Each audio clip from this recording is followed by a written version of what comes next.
watching CramerSez.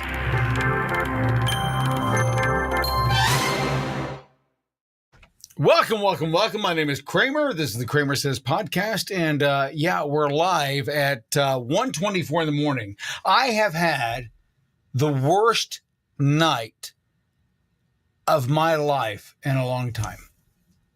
Yeah. It was the worst night, and it was all based on the use of technology. Technology is supposed to make our lives better. And tonight, it made my life substantially worse. Ticketmaster, what the fuck is your problem? What the fuck is your problem? Ticketmaster, I go out for a concert that in my day cost me $13 to go see. Tonight was $140 per ticket. 10 times the amount it cost me in the 80s. Okay, I get it. Prices go up, costs go up, but 10 times? And everything was fucked up from the beginning to the end. Ticketmaster, it took me 4 hours to get my tickets today. 4 hours. I will never go through Ticketmaster ever again. I don't give a shit what the fuck the concert is. It's not worth 4 hours of my life to ruin the entire evening for the rest of the day. That's what happened today. Started calling at noon to find out why we couldn't get access to our tickets. 4 hours later, four. I went through, I don't know how many password. I got to change this. I got to change that. I'm going to verify this. I'm going to verify that. And every time I got that 4-digit code from Ticketmaster, it never fucking worked. Why? This is the world we live in today. They don't give a shit. The corporations are too large. Ticketmaster is too large a corporation. They don't give a fuck about what you do as long as they make their money.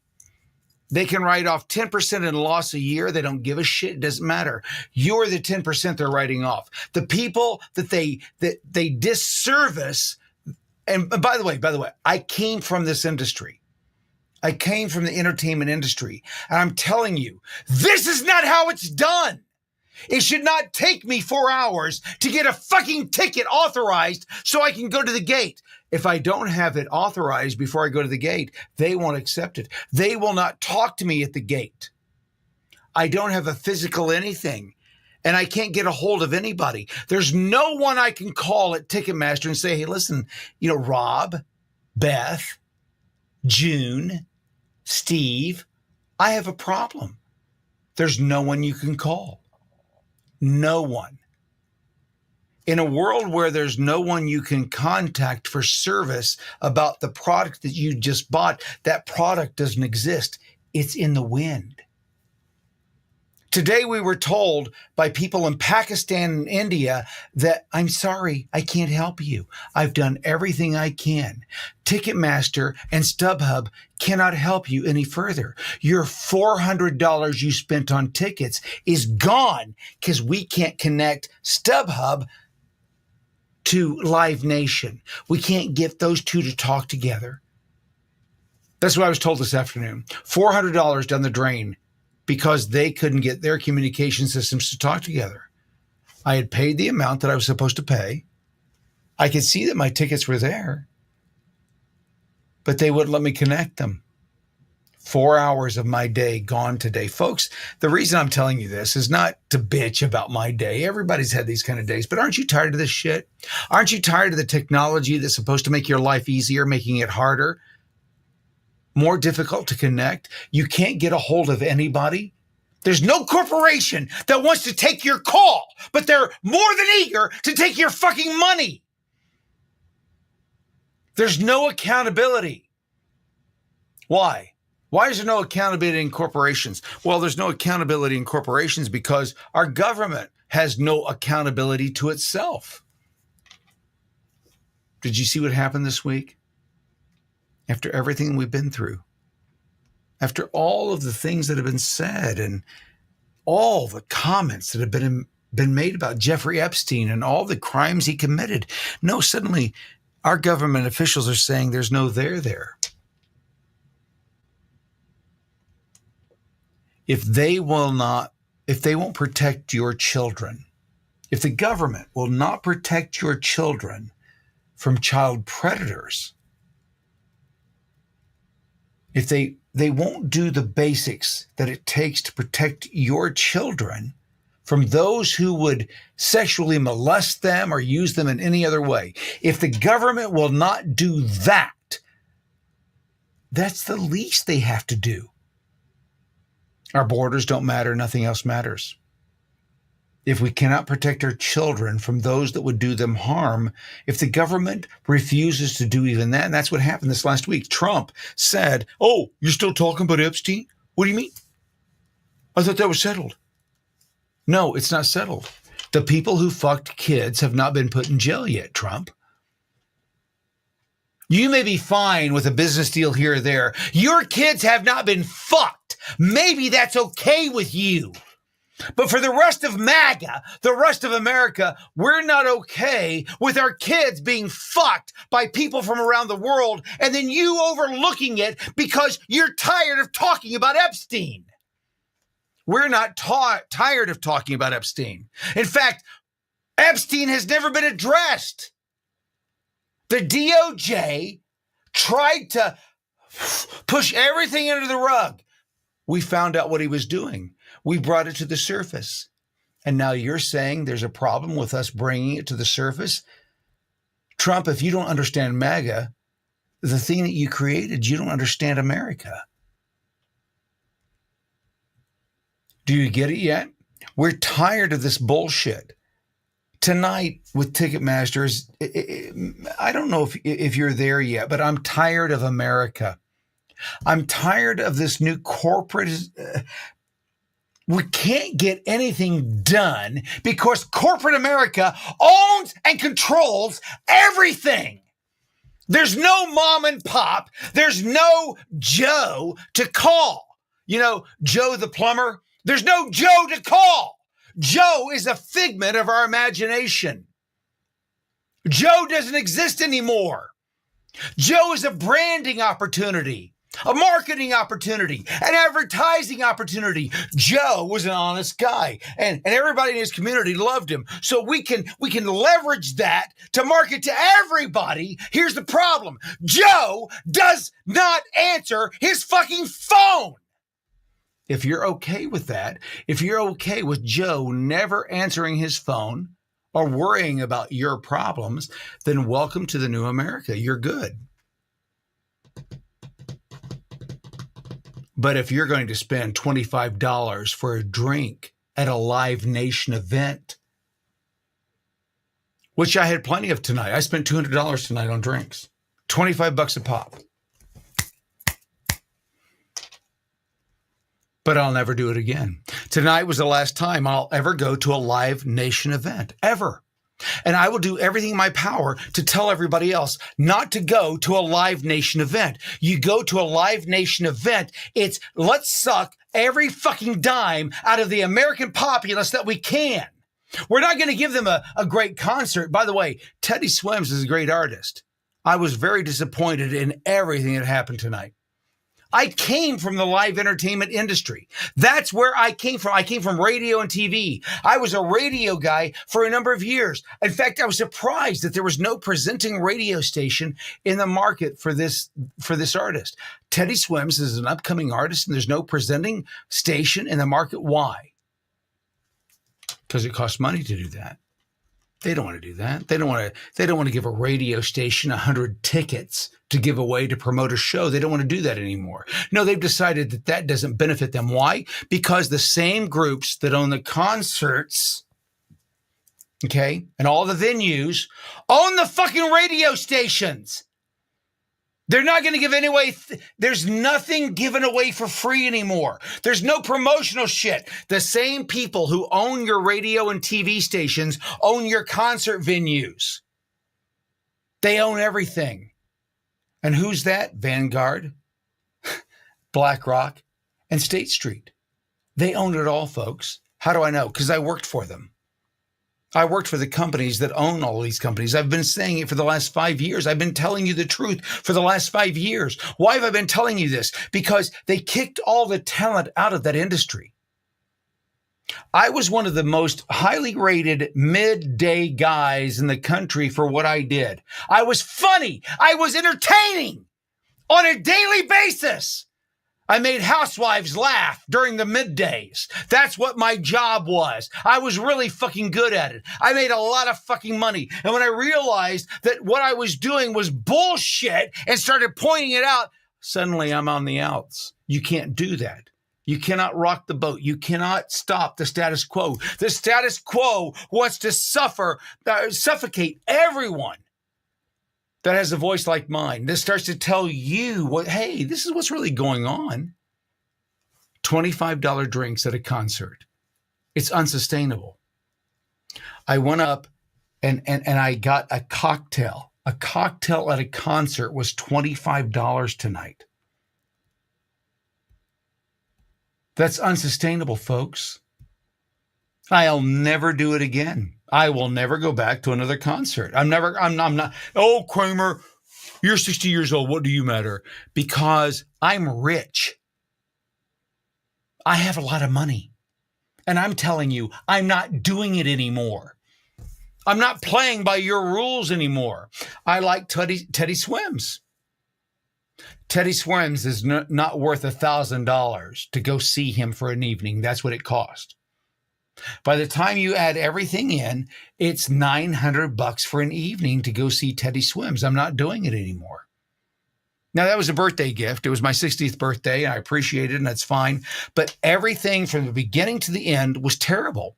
Ticketmaster was terrible.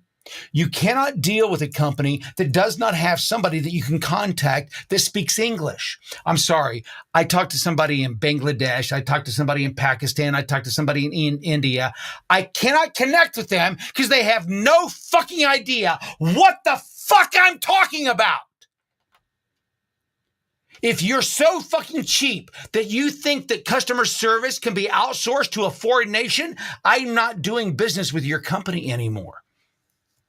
If it's not worth you hiring a person in my fucking country to talk to me about why I have a problem with your country, your company, if you can't do that, if you can't spend the money it takes to service your people in your country, people in your country that speak the language of your country, if you can't do that, you don't deserve my business. It's time we start acting as Americans and start cutting these fuckers off. They make their billions off of you going along with the status quo as they bitch and moan and finance everything to destroy your life. Folks, everything in your life, everything that's going wrong in your life today is being financed by corporations that you're funding. Pfizer, Moderna, the pharmaceutical companies. Yeah, they're not in your corner. Vanguard, BlackRock, State Street, not in your corner. The only companies that are in your corner are those companies that are American first. BlackRock, Vanguard, State Street, Walmart. Walmart is not an American company anymore. They are a public company, which means they're run by corporations from around the planet. They no longer have anything to do with the American populace. Walmart is not an American product. It is an international product.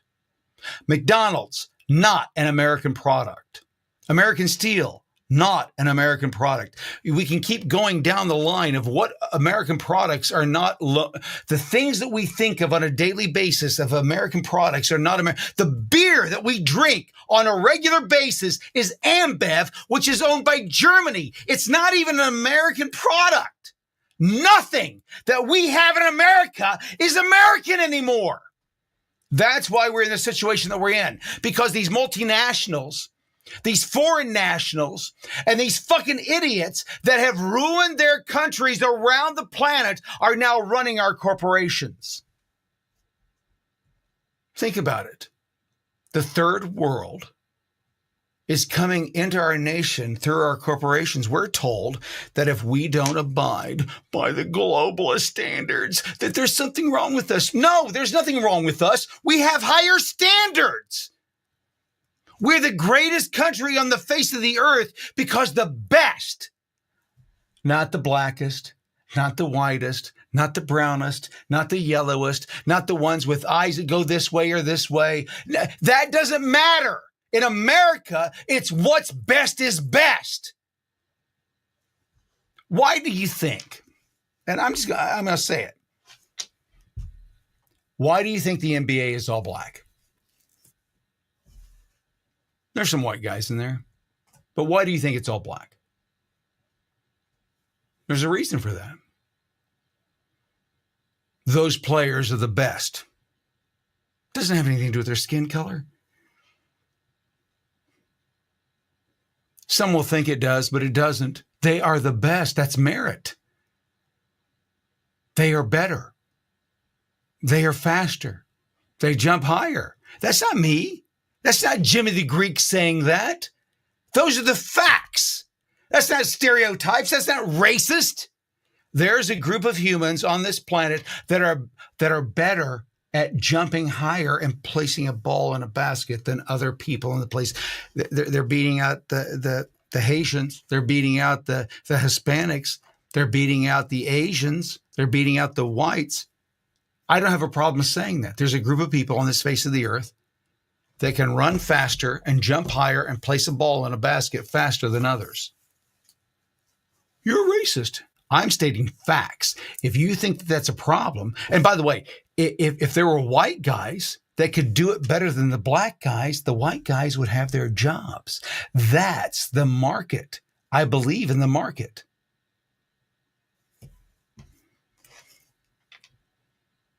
You're a racist. I'm not a racist. I look at things the way they are. If white guys could jump higher and run faster than black guys, then the white guys would be running the NBA. They're not.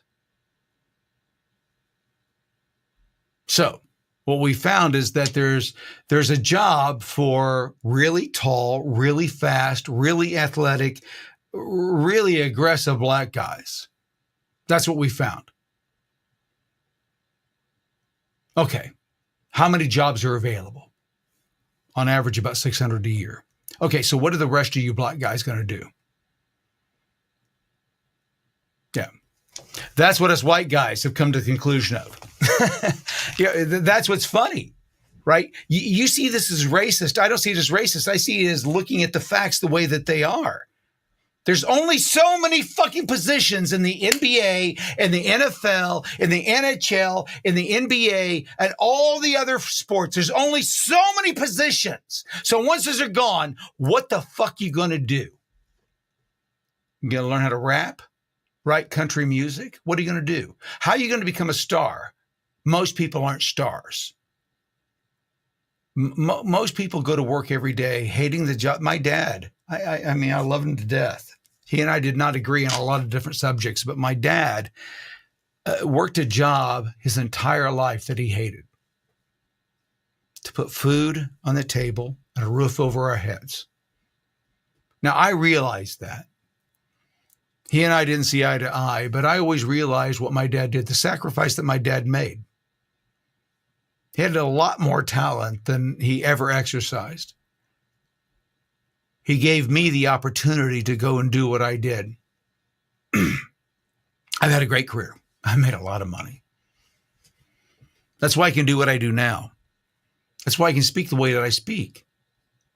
That's why I can speak clearly and talk to you because I don't care about money. I've got enough money to last me the rest of my life, which based right now is they're telling me 10 years. Based on my heart conditions, I've got 10 years if I'm lucky. So what would you do if you were told you had 10 years to live and you know that you've got the money that it takes to live the next 10 years and you can do and say whatever you want? What would you do? How would you live your life differently? What truths would you tell? Well, that's what I've done for the last 5 years. You see, in 2016, I had a heart attack, and that heart attack opened my eyes. I don't give a fuck about Republican or Democrat. I only give and I'm a Republican. I'm a conservative, but party doesn't matter to me. What's right and wrong matters to me. Are you willing to do what's right? Are you willing to take the sacrifice of doing what's right? Our founding fathers were. When they signed their names on that document, folks, I don't think you understand what this means, where we are. Nobody understands where they are. I've tried to say this over the last 4 or 5 years. Here's what I understand. We are this far away from revolution on a daily basis. Every day. Not just because Trump is in the picture or Biden's in the picture or whoever, Obama. We're this close every day. Every day. No different than Syria. No different than what's going on in Gaza. What one thing would shove us into civil war overnight? Well, all you have to do is look at the 1860s. We are in a situation in this country where one state hates another state because of their politics. Fathers and sons, daughters and mothers, uncles and cousins, nobody's talking to each other because of politics in this nation. That's how you get here. When the news is continually us and them, you have to choose a side. At some point, you have to be an us or a them. And that's what got us into the Civil War of the 1860s. They'd been convinced that their side was so right that they couldn't lose. The side back then, by the way, was that they could own people. That was what they were fighting for. There's going to be a bunch of people that tell you other things. They're going to say, "Oh, no, it was about this." No, it was over the right to own people. That's why the South separated from the North. They wanted less government intervention. Yes, I agree. They did. They wanted less government intervention because they wanted to own people, and the new government said you can't. Don't you get it? Nothing's changed. The Democrats, what they decided to do is instead of owning everybody by ownership of plantation, they decided, you know what?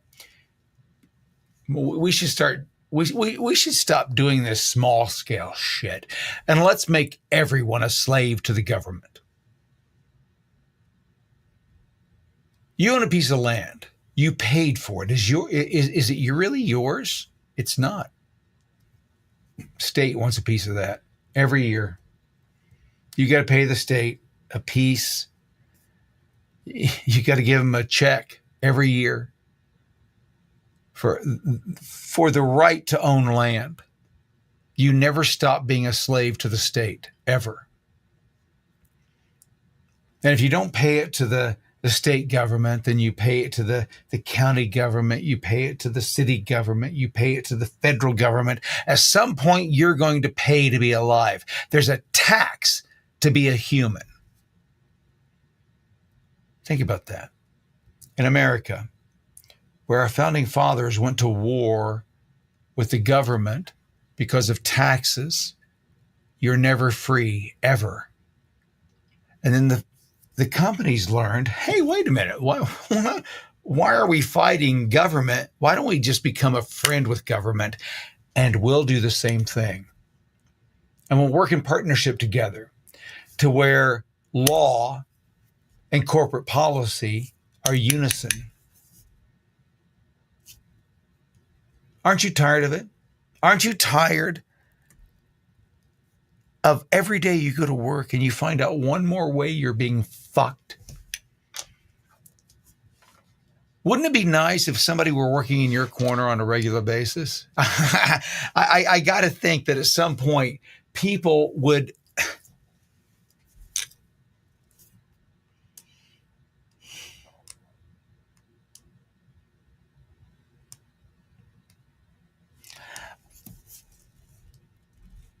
I'm tired of it. I'm tired.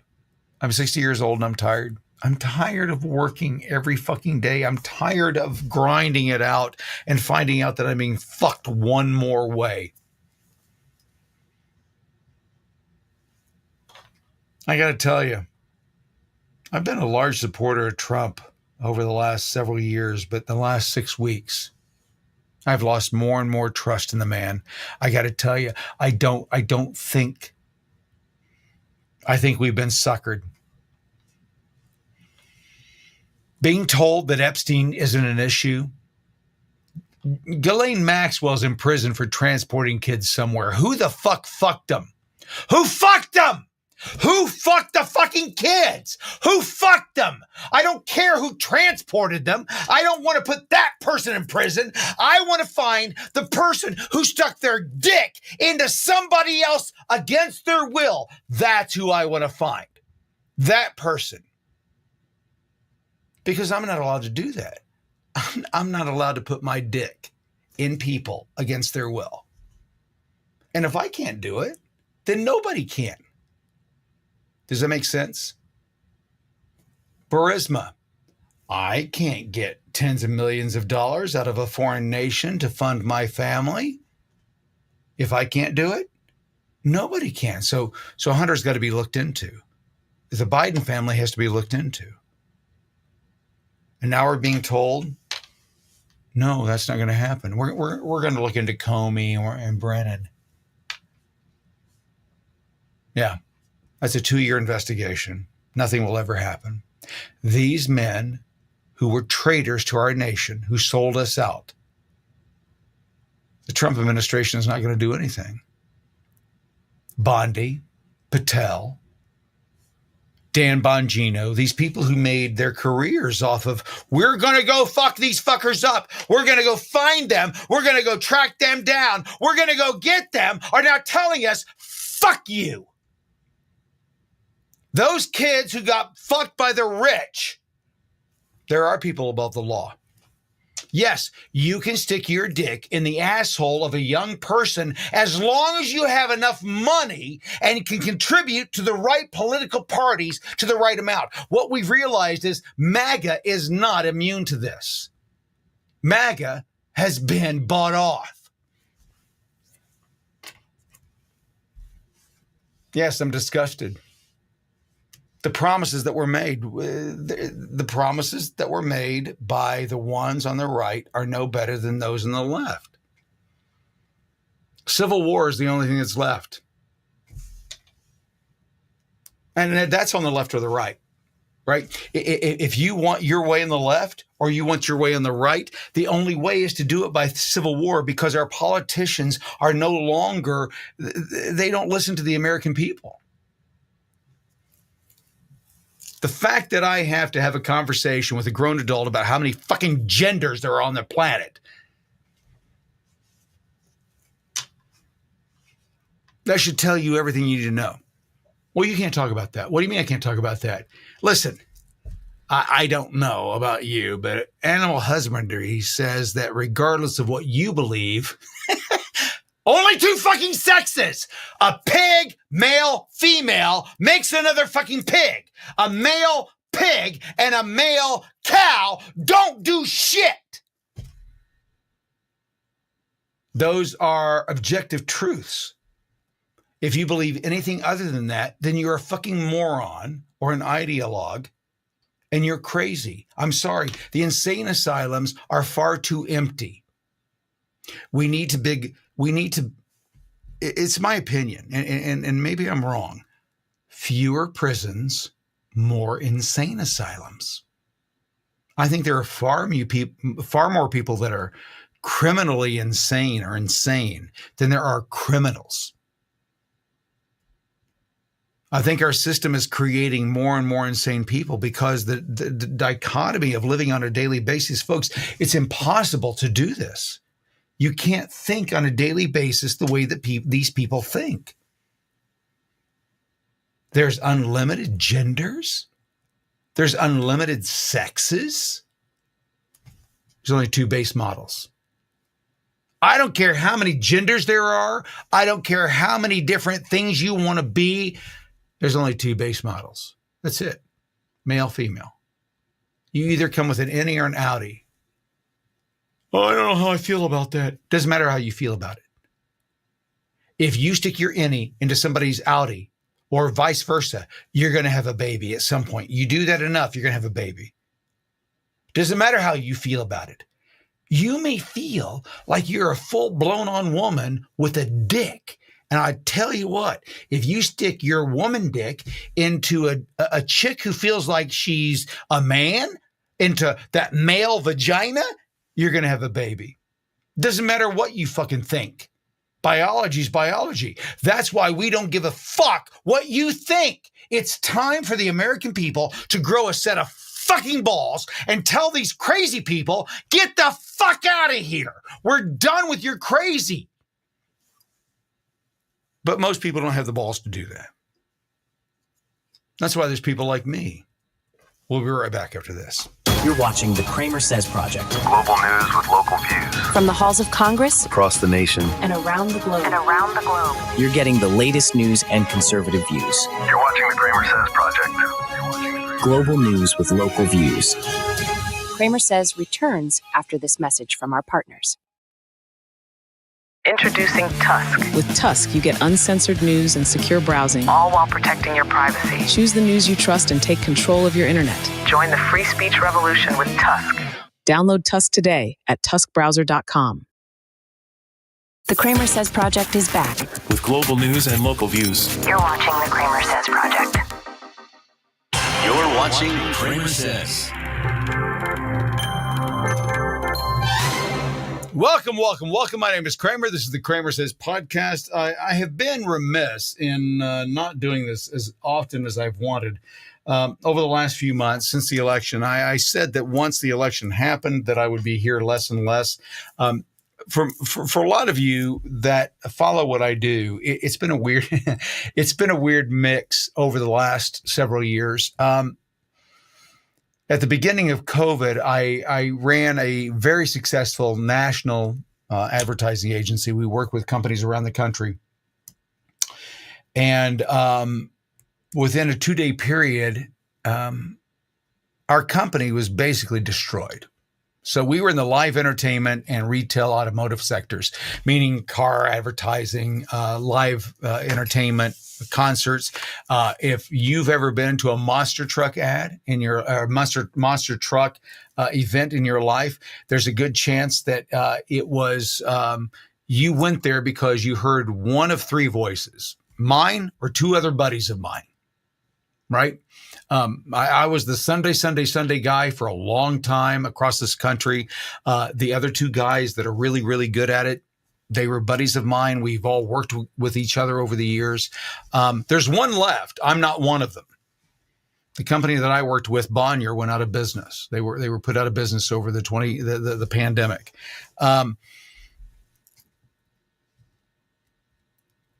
The reason I say that is because the companies that you've known and that you've worked with over the last 15, 20 years, they're not the companies you think they are. Is that what we found is that in the last 15, 20 years, three hedge funds came through, and you know their names, BlackRock, Vanguard, State Street. They came in and bought up the majority shares in all the companies that mattered, everything. So when you think you're going to company A to get a better deal than company B, you're not. They're all owned by the same company, and they do not compete with each other anymore. They make it look like they do. They say we've got the better prices, we've got this, but they don't. They don't have to compete because they're all owned by the same company. They have the majority owner is all the same companies, which is BlackRock, Vanguard, and State Street. Here's the problem that I have. Now, if you know me and my content, I'm a conservative. I don't give a fuck about Trump, right? Trump is a candidate. He's a politician. Regardless of what you may think, Trump does not walk on water. Trump is just a man, just like the rest of us. He's going to make mistakes. But I'm not behind Trump as much as I am the concept of what MAGA was supposed to deliver. And what MAGA was supposed to deliver, and what the promise was initially, is not being delivered upon by the current Trump administration.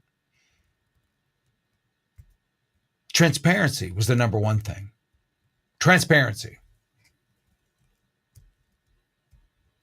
I cannot believe you when you tell me that there's no there after you spent 4 years telling us that if we gave you power back, you would go find those guilty of harming kids. You would go after them. Dan Bongino in particular. Dan, if you're recording this and you want to send it back out to Dan and you're watching my content, please send it back out to Dan Bongino. I want to know the question. What the fuck happened, Dan? Why did you stop caring about the kids? It's not about your political power. It's not about where you are in government. It's the kids that are being harmed. You got, what did Pam Bondi say? Thousands, 10,000 hours worth of content of children being harmed. That's what she said. I saw her. It was a Project Veritas project where they caught her in a restaurant talking about the amount of content that she had of seeing kids being fucked by adults that she knows who they are, and she's now not going to divulge that.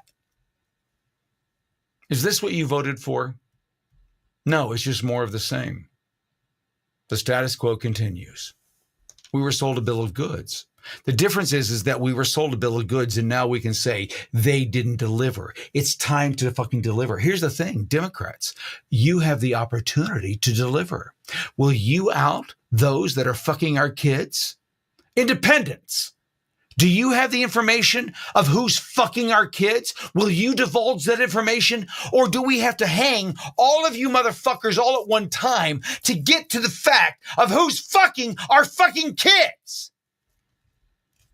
I don't know about you, but I'm tired of it. Tonight, for me at least, my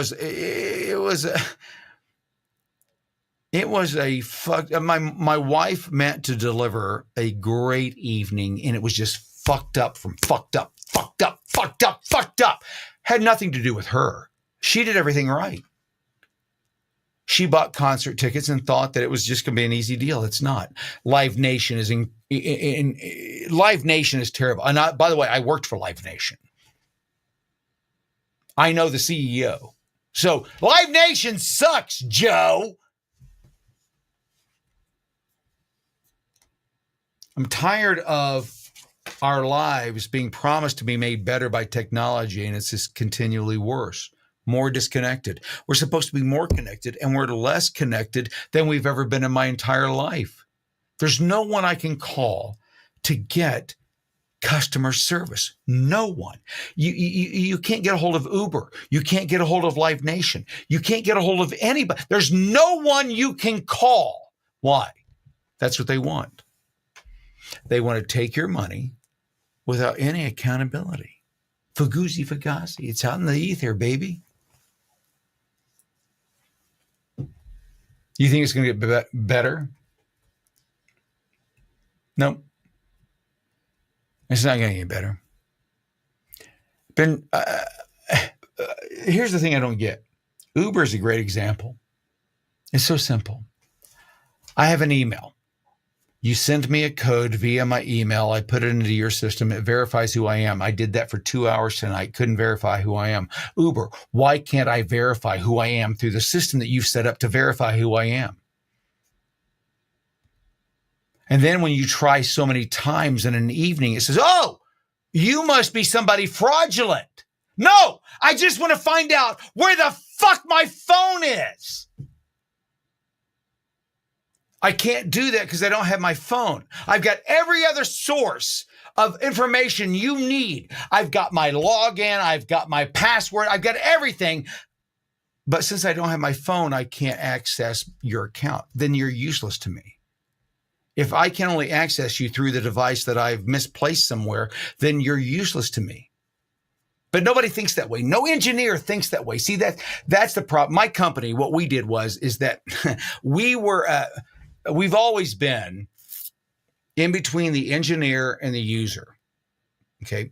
Engineers produce, and I got to say this, by the way, if anybody's ever looking, choosemosaic.com. If you are in the business and you're looking for an outside agency to come in and review what you're doing for customer user experience, we would love to talk to you, because that's what I do. I come in as an expert and go, nope, that's fucked up. I can't use your service. Your service doesn't work the way it's promised.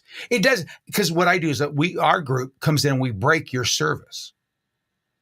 We come in and we overuse it. We do what people do. We don't do what the engineers think, because engineers think in a perfect world. They think in a perfect world, this is the way it's supposed to operate. But in a perfect world, it's supposed to operate perfectly, not like humans actually work.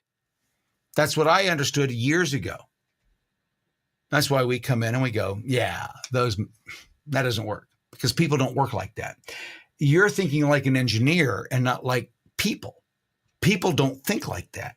My password doesn't work. I'm going to try it again and again and again and again. Oh, you get 7 tries. It's an arbitrary number. They picked an arbitrary number. You get 7 tries for your password in a given time, and then you don't get any more time. Well, that's not how it works in the real world. I've put my password in. I put the fucking code you sent me in. By the way, this is what I'm talking about. Not my password. The company's code. I send it. I would like a code to be able to verify who I am. Send it to them. Get an email back. Your number is 8595. Put it in. It's instant. Like this. Not a 20, 30-minute wait. Instant. Your phone, your code does not work. It's not verified. What the fuck? This is what I'm talking about. This is what we do. We come in and test these systems and look at them to see why the fuck they're not working. Because me getting pissed off, if I get pissed off at your system doesn't work. And if your system doesn't work, it's costing you money. And if your system is costing you money and you don't even know that, how much is it costing you? That's what we find out. That's what my business is all about. It went from being commercial based, we build commercials, to finding out why customers aren't getting the clients that they think they're supposed to get through the measures they're supposed to get. Well, it's because the systems they've built don't work. Now, today I had 2 different occurrences of this. And this is why I'm bringing this up, because our system is fucked. And it starts with government, and it goes all the way. Well, no. I shouldn't say that. It goes all the way through our systems and then percolates up to government. Government's the last of everything to get anything. They're the slowest adopters of all technology and everything. So if you're looking for new leading edge shit, never look to government, ever. If you want to find who's leading the industry on anything, look to porn. Especially if it's digital. Porn? Why would you say that, Kramer? That's terrible. No, because porn has led the industry online in everything that's ever been done. I don't care what it is. In delivery of content, sales of content, how to buy shit, how to sell shit. Porn did it before anybody else did it. Before Amazon knew what they were doing, porn nailed it down. Literally. And figuratively. Government has no obligation to you. Large corporations have no obligation to you to be good at what they do. Have you ever thought about that? They do not give a shit one way or the other if they deliver you a good product or bad product, as long as you pay every quarter. They don't care. If they don't care, why should you? We're getting to the point in this country where it's time to really start seriously thinking about, you know what, I'm going to do the 1970s, late 1960s, early 70s thing. I'm just going to fucking check out. I'm done with this experiment. I'm there. I'm ready to move into the woods and just live off the land. I couldn't give two fucks about what's happening in Washington. I don't give a rat's ass what's happening in Seattle. I don't care what's happening in any other portion of this country other than the 24 square feet around me. I couldn't give two fucks. You want to fight about how many genders there are, knock yourselves out. You want to fight about racism, knock yourself out. You want to fight about genderism, knock yourself out. You guys just want to fucking fight. I'm tired of fighting. I just want to live and be me. Tim Cramer was not born to justify myself on a daily basis to anybody else, especially based on my skin color. I couldn't help that. Neither could you. I'm sorry that you couldn't help being submissive to white people. I'm sorry. See how stupid that sounds when you say it out loud? I'm not submissive to anybody. I assume you're not submissive to anybody based on your skin color.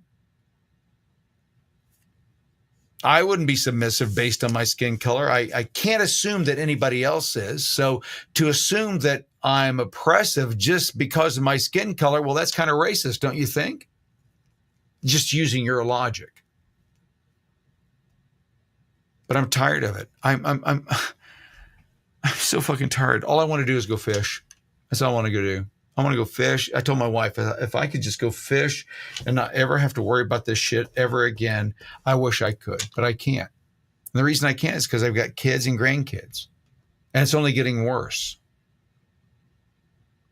Do you know how I know that America is not a racist nation? Because the things that they cry and scream about, the Democrats are always crying and screaming about, is the things that the Democrats did. And once the Democrats stopped doing racist shit, blacks stopped being hung in this country. Isn't that weird?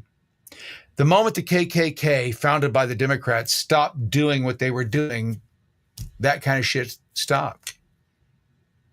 And every time that we hear about a racist incident, it's always by a Democrat trying to prove how racist the other side is. It's always a Democrat that's writing the racist bullshit.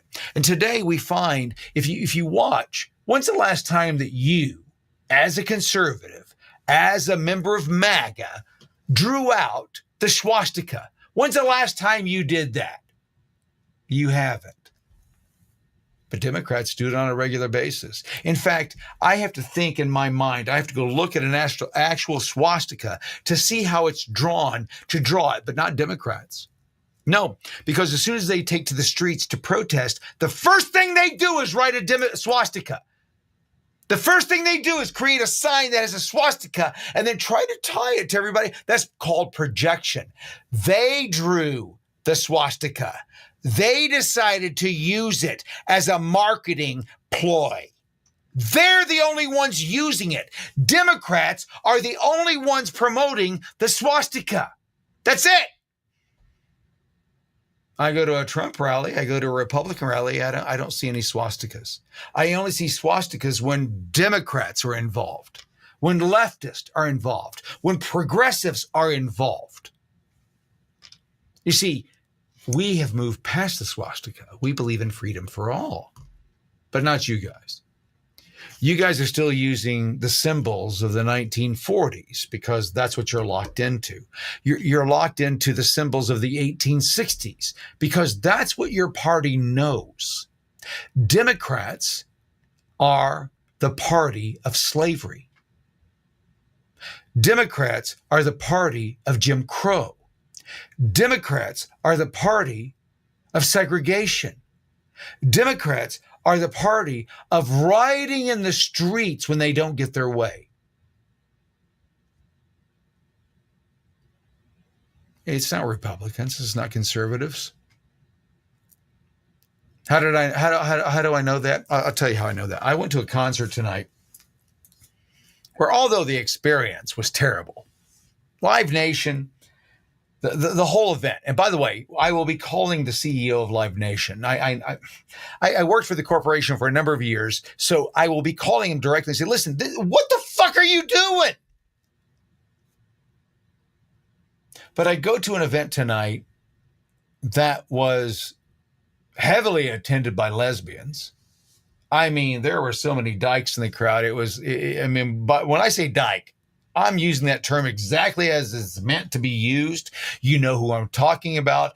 They were very bold walking around the crowd. The Teddy Swims crowd is very heavily Melissa Etheridge content, right? That's fine. I don't give a shit. You love each other, knock yourselves out. I wasn't protesting. I didn't say anything about you guys being there. But imagine if we'd said you couldn't be there. Or imagine if we'd said that we got a problem with you. But we don't. You see, we were able to be in your crowd and enjoy the music just like you. We noticed you. We saw you. But we didn't cause a problem. We didn't hinder your enjoyment of the evening. No.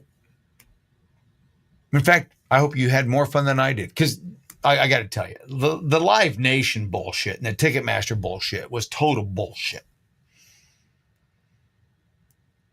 But you, I wish you the best. See, that's the American spirit, the American dream. And this is what I think we got to get down to. Folks, it cost me nearly $1,000 tonight to go to a concert for Teddy Swims. And we didn't do anything between tickets, Uber, drinks, dinner, $1,000. We had lawn seats. We didn't have ticketed seats. We weren't in a seat. I had to rent a fucking chair for $20 to sit in the lawn. Still, for the evening, around $1,000. That's unsustainable. I'm rich. I got to tell you this. I make a lot of fucking money. There are some people online that say I'm broke. Hey, that ain't the truth. I make a lot of fucking money. And I'm telling you that this is too expensive. The American family cannot. That was me and my wife. $1,000 for me and my wife to go see one concert. $25 drinks. Does Live Nation think that this is sustainable? Of course they do, because you'll pay for it. As long as you pay for it, they'll continue doing it. But they're draining the system. We've seen it. The economy, folks, and for those of you who don't follow my content, I'm all over the road. There are some content creators that what they look at is they like to make fun of Harry Sisson. I mean, the older millennial is a great example of that. His whole career is making fun of Harry Sisson. Then he gets arrested. We'll be talking to him soon about that, which I think is hilarious. But I don't do that. I talk about the things that are important to you on a daily basis, things that are important to me, the things that are important to our bottom lines, our freedoms. I couldn't give a shit about what Harry Sisson and the other fag boys from those groups are doing. I couldn't give a shit. I think it's funny. I make fun of them. But they do not weigh on my decisions on a daily basis in any way, shape, or form. They have no bearing one way or the other. The things that I think that are important are the things that affect my freedoms, your freedoms. The things that I see affecting the futures of our children and our grandchildren. I have 2 boys. I have, at this point, 4 grandchildren. I've got a 5th on the way in September.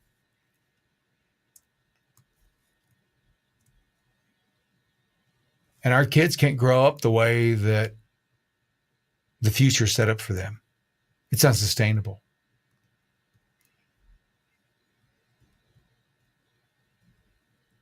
You, the American people, have to start speaking up.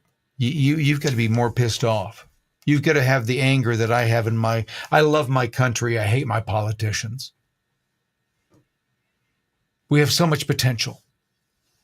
And I liken it to, I've started writing I started putting notes together. I shouldn't say writing a book, but I've been putting notes together for a book that I'm writing about my viewpoints. And I liken it to being on the freeway.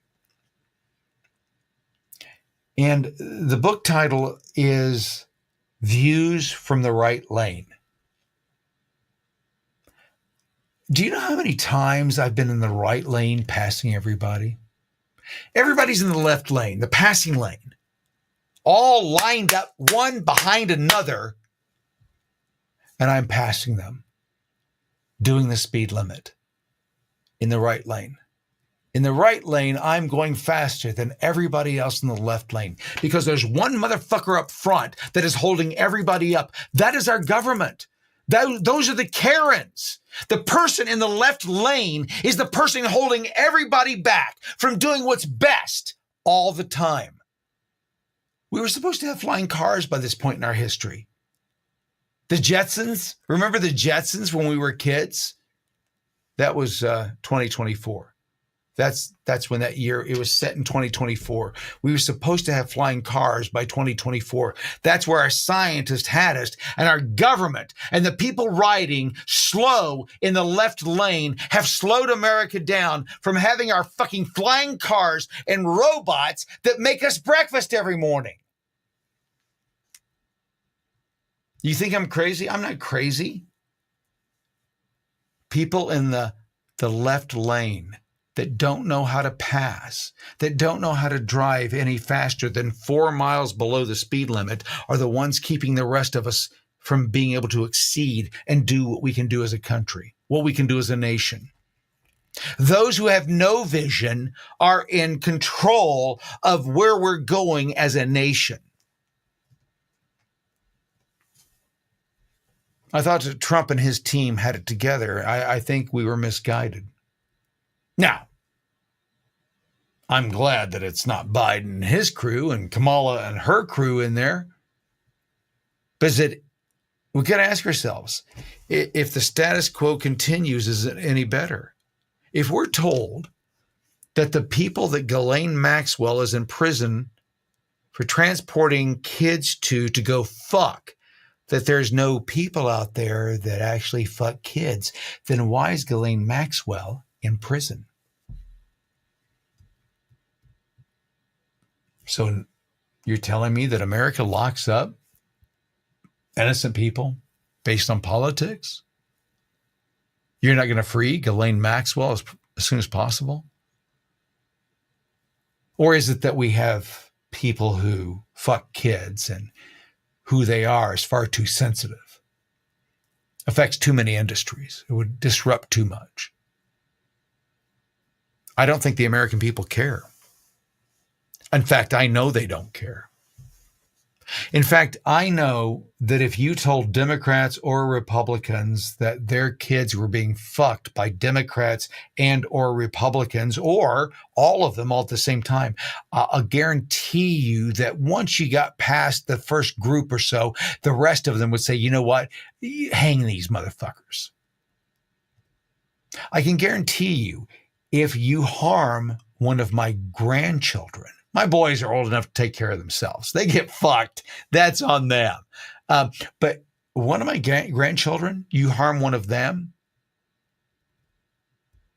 I find out who you are. I don't care where you are. They will never find your body.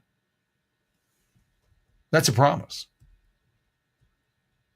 You're not going to get to go to a judge and talk to a judge about whether you should or shouldn't be released or whatever. No, they will just never find your body. I can guarantee you of that. People have told me, I was told this here recently, oh, Kramer, you make a lot of promises and you're big talk. So we had a conversation about some of the things that I've done over my life. Folks, listen, let me put this way. I am not a saint. I don't profess to be a saint. If somebody looked into my closet, they wouldn't find just skeletons. They would find bodies decomposing. I am not the perfect human being, but here's what I am. I am black and white. I don't lie to people. My reputation and what I say and what I do is paramount to me as a person.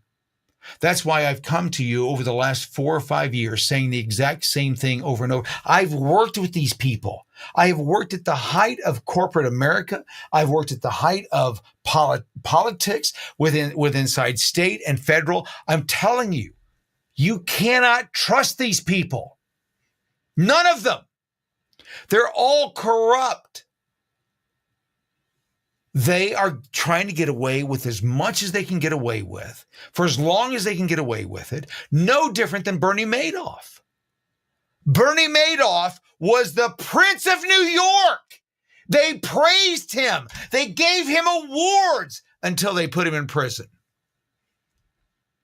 Just because somebody seems like the perfect person doesn't mean they're the perfect person. I'll give you an example.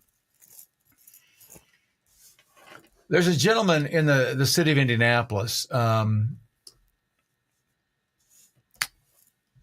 him Bill for the time being. People who know who I'm talking about will know who I'm talking about. Bill is a black chemist, billionaire that lives in Indianapolis, or well, did. He's dead now. Bill owned the Reporter in Indianapolis, which was a black newspaper. He was a successful black businessman, billionaire. I think I mentioned that. Billionaire. It's important to mention that he's a billionaire. I had known Bill through certain social interactions.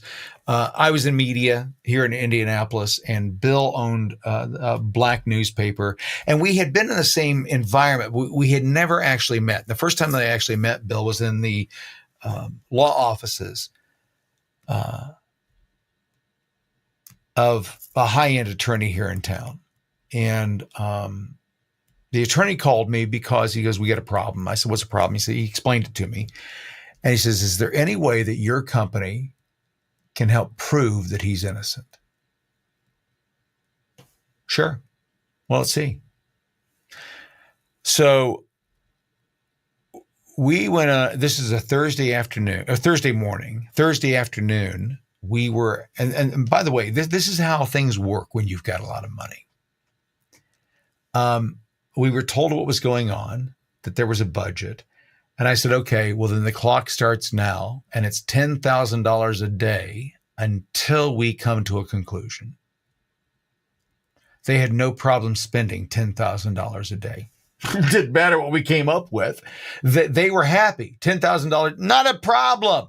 We've got a billionaire accused of molesting a small child. So yeah, not a problem. That's where we are. That's where we were. Bill Mays, who owned Mays Chemicals, had been accused by a 12-year-old of molesting her 5-year-old brother. CEO, founder of a major company in the state of Indiana, had been accused of molesting a 5-year-old by a 12-year-old girl. Said she saw the whole thing. Okay, so my company gets called in. Is there anything you guys can do? Well, we can take the affidavit.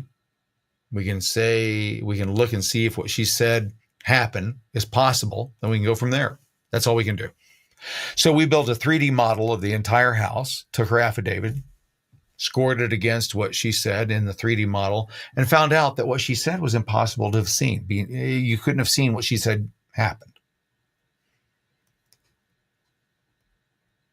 I don't think Bill did what she said she did. By the way, we found out later that she'd also done this 3 other times. So I feel good that in what she said happened, based on what she said happened, did not happen.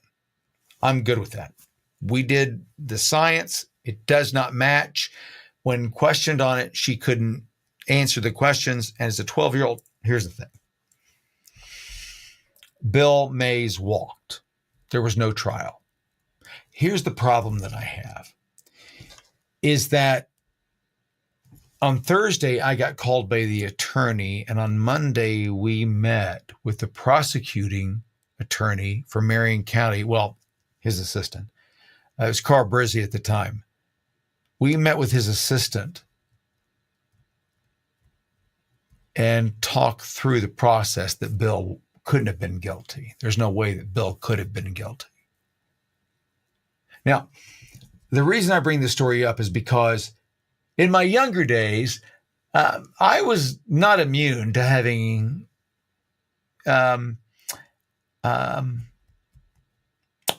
interactions with law enforcement.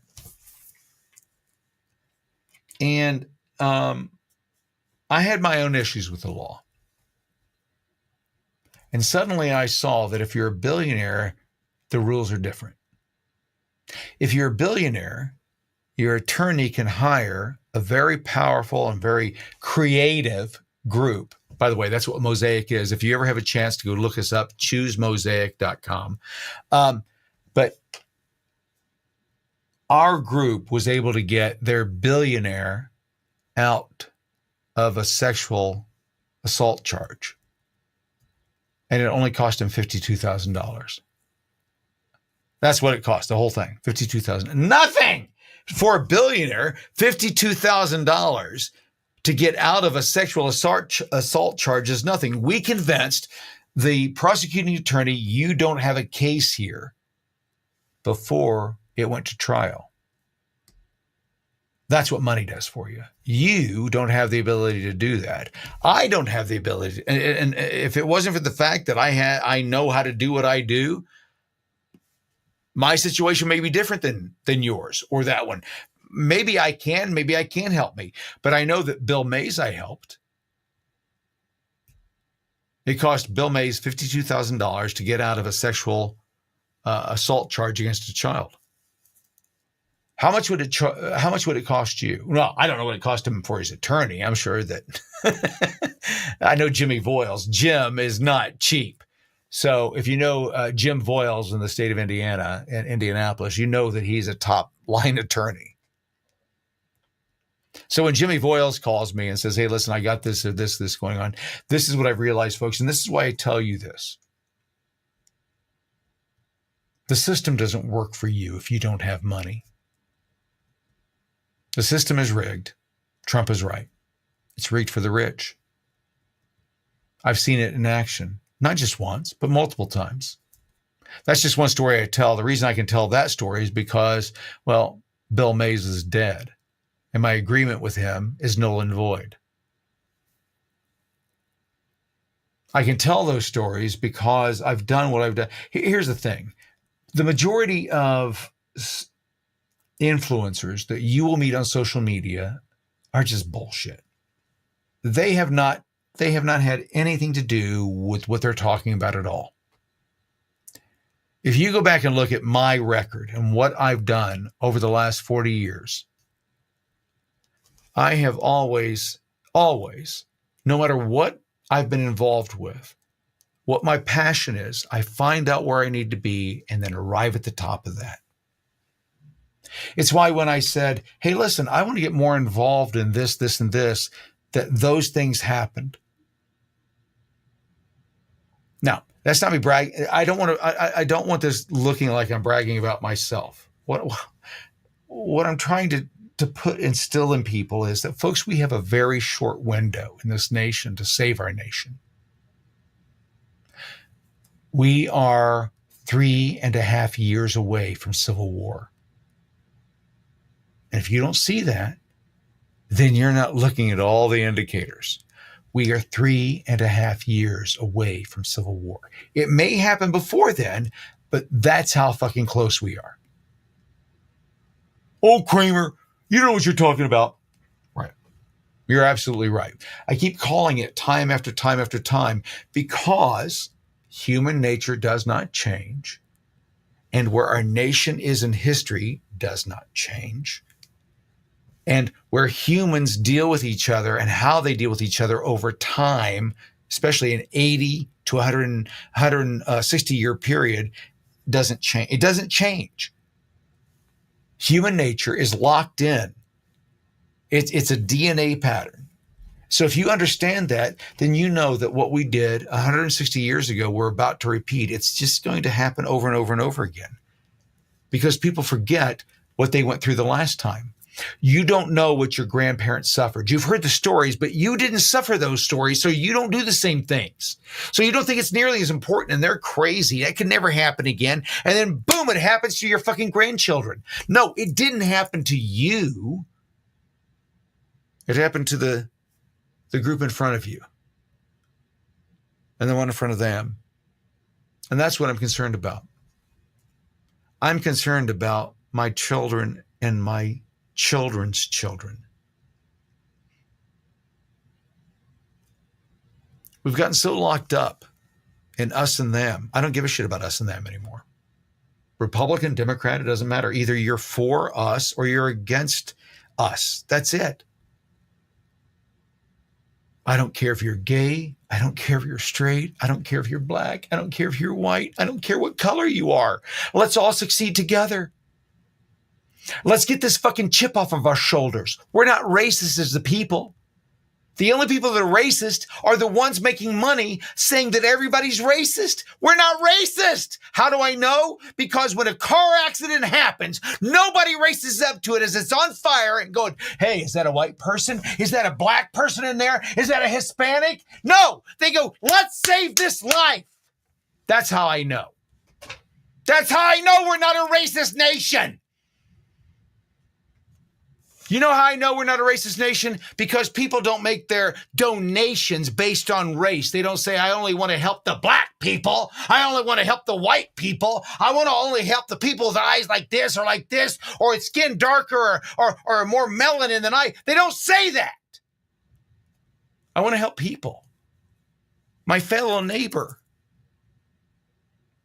That's how I know that we're not a racist nation. You know how I know that we're not a racist nation? Because every race from the planet wants to come here. This is the only nation on the face of the earth that you can succeed like you can in the U.S. And it's getting harder and harder to do that. The American dream is harder and harder to achieve, not because of people lacking the dream,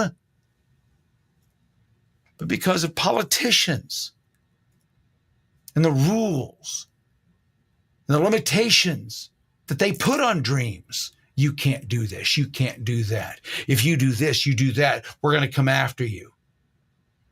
Aren't you tired of Karens? I know I am. I'm tired of Karens running the planet. I'm going to say something bold. And when I say this, I hope I don't lose people. Sometimes I do. But I think it's worth mentioning.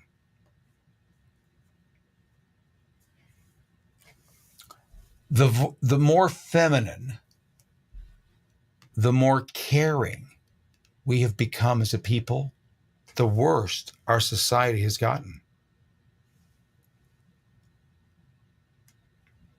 I'm going to say it again. The more feminine, the more caring about everybody's feelings, the worse we've gotten as a culture. Now, some will call this toxic masculinity. I don't call it toxic masculinity. I just call it's who I am. I couldn't give two fucks about your feelings. You know why? Because here's what I've realized. No one gives two fucks about mine. When's the last time you felt that someone gave two fucks about yours? So I'm supposed to give two fucks about somebody else's I've never met? Fuck that. That is not toxic masculinity. That is addressing the issue of your opinion has no more validity than mine does. And if I'm going to live my life, I'm going to live it according to my opinions, not yours. I couldn't give two fucks how you live your life. I'll give you this. I went and see again. I will call a spade a spade. And if I could remember the fucker's name, I would say it, but I can't remember who he was. We were working several years ago with a Republican politician whose home I went into, and I told the person that we were working with, yeah, we can't film in this home. It's impossible. Well, it's $1 million home. I know it's $1 million home, but there's cat shit and dog shit everywhere. I'm not filming in here.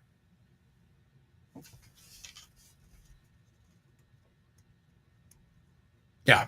That guy's a bigwig in Indiana state politics. I'll have to, my wife will remind me of who his name was.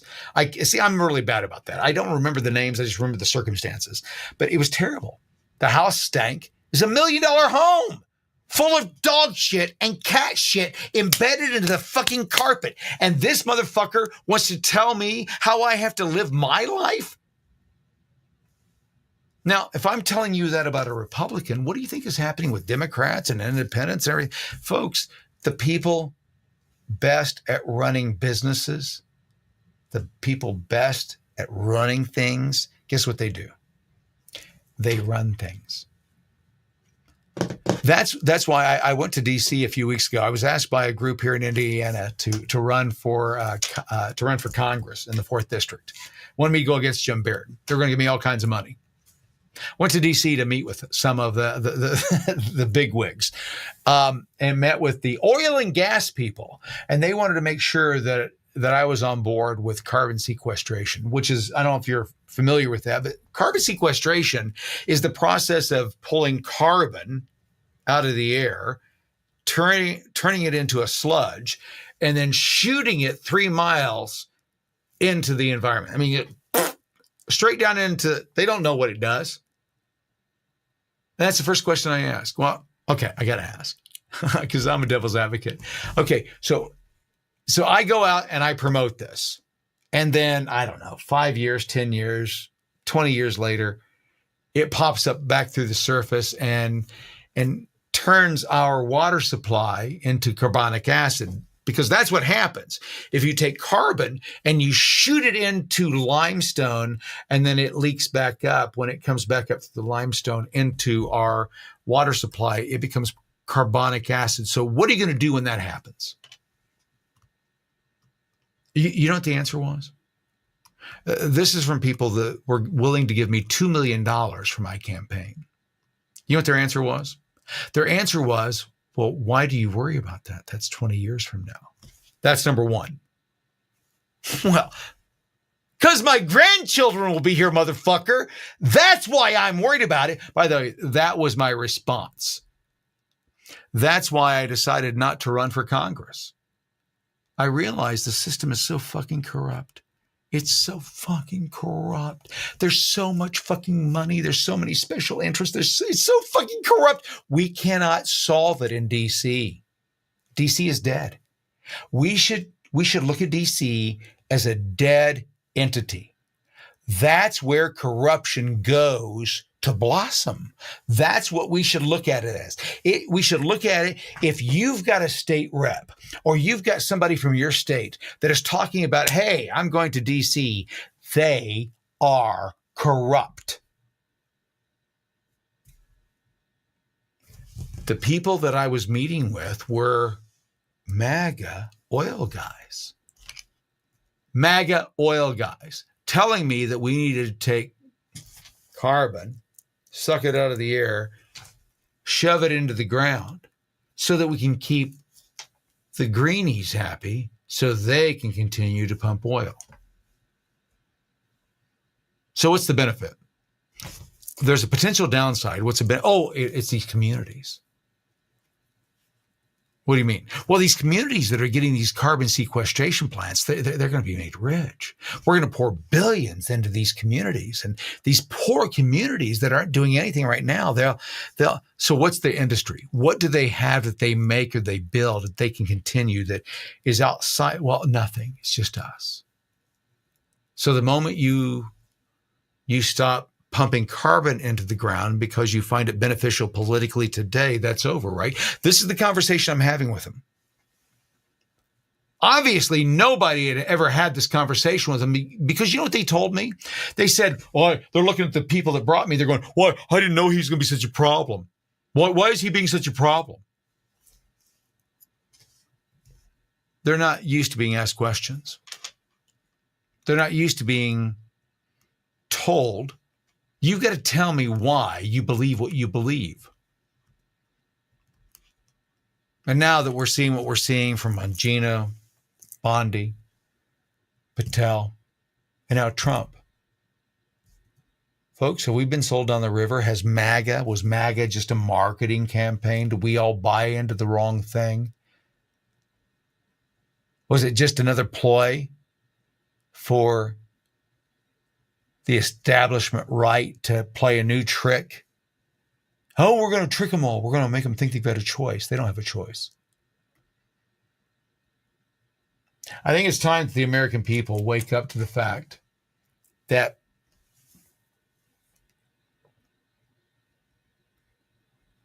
our founding fathers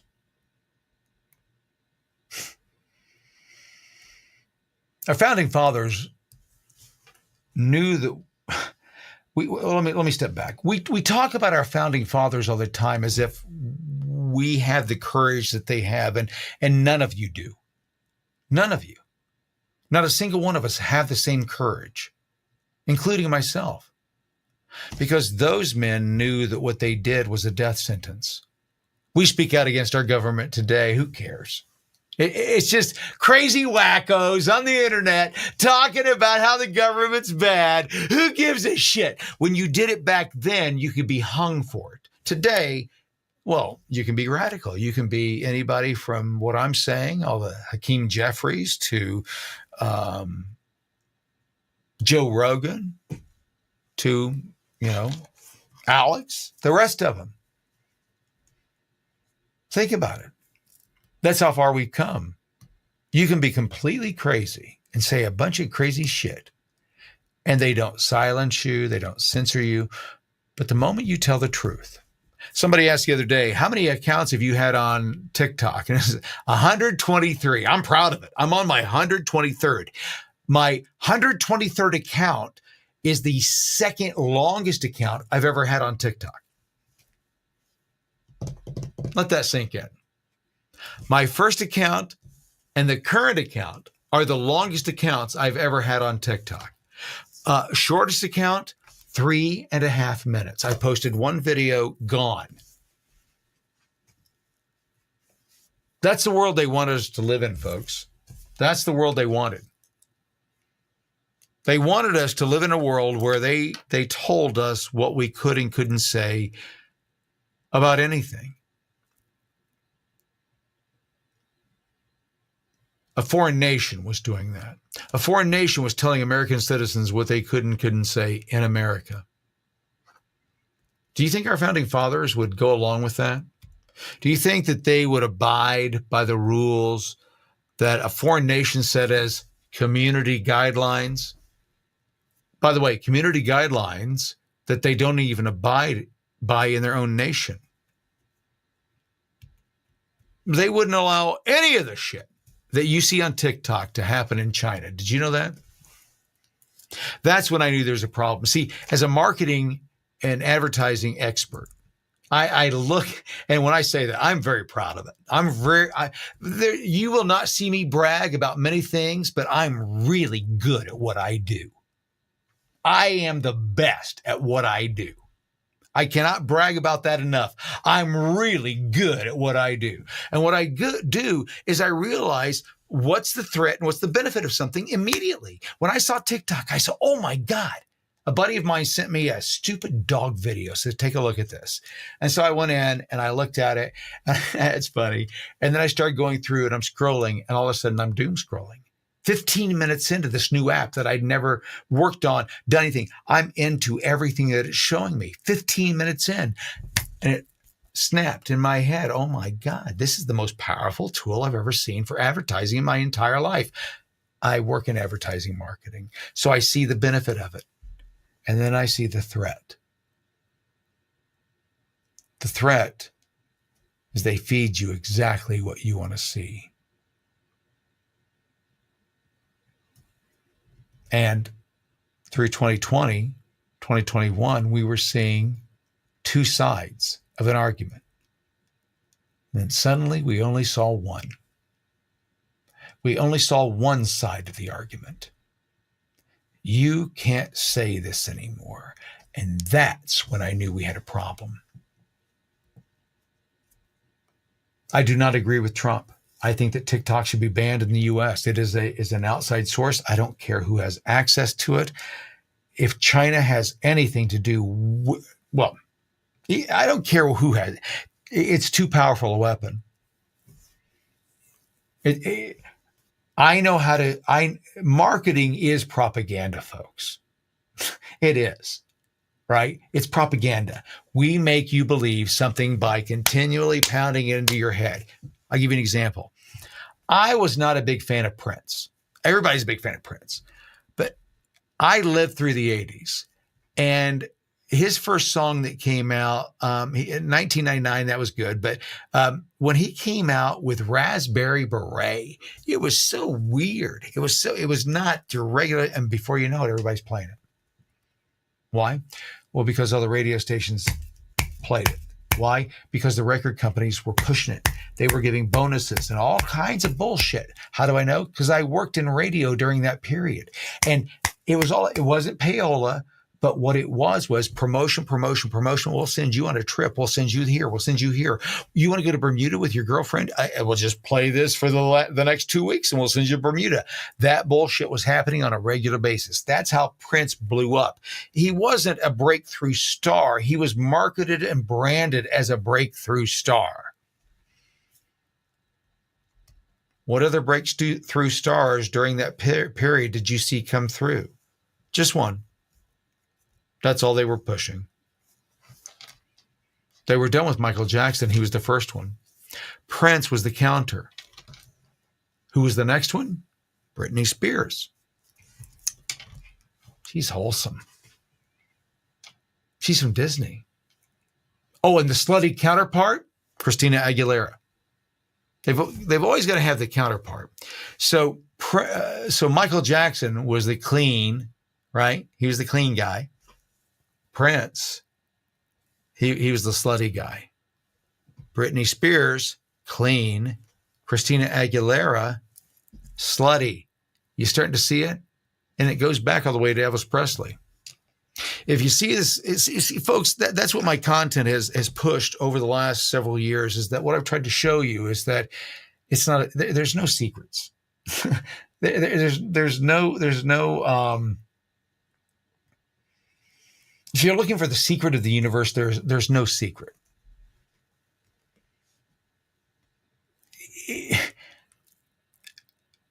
People in power have realized how to repeat the cycle, and you keep buying into it. And the cycle continues until one of two things happen. The economy tanks to a point where the cycle cannot continue, or people decide they're no longer going to go into that cycle. Tonight's concert was a great example. I will never go to another concert. I went to concerts my entire life. Folks, I was raised in radio and TV. I've been very successful as a radio guy. I did radio for 4 to 8 hours a day, doing exactly what I'm doing right now. And I built a huge audiences all over the nation, made a lot of money doing that, then realized, hey, you know what? I can go into advertising and marketing. I can take what I've learned here and I can transfer it over there. Made a lot of fucking money there. And do you know who came after me? It wasn't more ad agencies. It wasn't more creative people. No, it was politics. Politics came and said, we need what you do. That's how I got involved in politics. Otherwise, I wasn't. And then I realized how much fucking money was available. Before COVID, I was making $400,000 a year in politics. That's what I made to my bottom line every year. Vacations, houses, all kinds of events that we wanted. $400,000 a year just for our connection with politics in my company. That's what I made personally.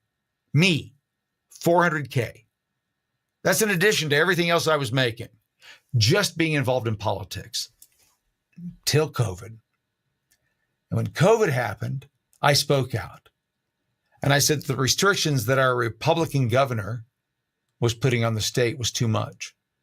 That our Republican politicians had not come and stood and fought for us like they said they were in their TV commercials. I went to radio. I got called in by the Hammer and Nigel show in Indianapolis to fill in for their show. And I brought this message there and I said, it's not right that the governor goes out and says, you've got to wear a mask, and then doesn't wear a mask himself. It's not right.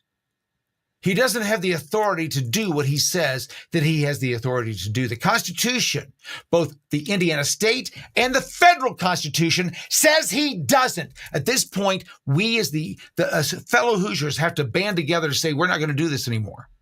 We're not going to listen to the governor. We're not going to listen to the state legislature that is violating the very Constitution that we're bound to abide by, that they're bound to abide by. Go to a commercial. It's a State House calling.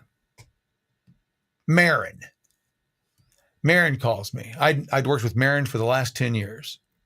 Hey, what's going on? Now, I got to say this. I had been filling in at this radio station off and on. The guys who owned it were buddies of mine. The programmers were all buddies of mine. We've known each other for years. And so I was just a calling guy. I was a filling guy. I did not work for the station. In an emergency, call Kramer. He's an hour away. He can show up. I had worked there for a year and a half doing fill-in. Even I didn't have the hotline number. I couldn't give it to you today. I don't know what the hotline number ever was. But the State House, they had it. And I get a phone call, and a representative from Todd Houston's office, Todd Houston is the speaker, the state of Indiana, calls me and tells me that if I don't shut the fuck up 6 weeks before the 2020 election, that the Republican caucus is going to reimagine what their relationship with my company, Mosaic, would be. What? what, Marin? Okay. What are you saying? She says, Kramer, we're 6 weeks from an election. This is 6 weeks before the general election in 2020. You can't be telling people not to vote for Eric Holcomb. I didn't say that. I never said that, Marin. What I said was he doesn't have the authority to do what he's doing. And if you see that as a problem, then we have a problem. Well, you can say whatever you want to say. You have First Amendment rights, but there are consequences to your actions. So what you're telling me is if I continue telling the people of Indiana what their constitutional rights are and that the governor has no authority to tell you you can't go to work, you're telling me that if I say that out loud, that the caucus, the Republican caucus in Indiana, is going to stop working with my company after 10 years. That's what you're telling me. Yep, that's the long and short of it. So what's your decision? Well, you'll know shortly. So I looked over at the producer. We hung up. I went to the producer. I said, did you get that? And he goes, yeah. By the way, if you ever call a radio station, if you ever call a TV station to complain, bitch, threaten, whatever, it's all recorded. I'm just letting you know up front. So if you call a radio show and you want to threaten the guy or you want to say, it doesn't matter. As soon as that phone line starts, it starts recording. We do that so we can air it later, right? It's part of the process. And every once in a while you get gold. Majority of the time you get shit. But anyway, my point is that what Marin said was all recorded.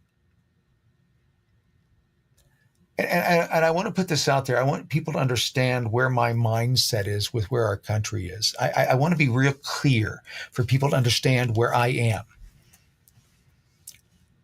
I'm not a grifter. I don't ask people for money. I'm going to. There is a situation, there is coming up. I'm going to. But it's not for me. It's for a bigger cause.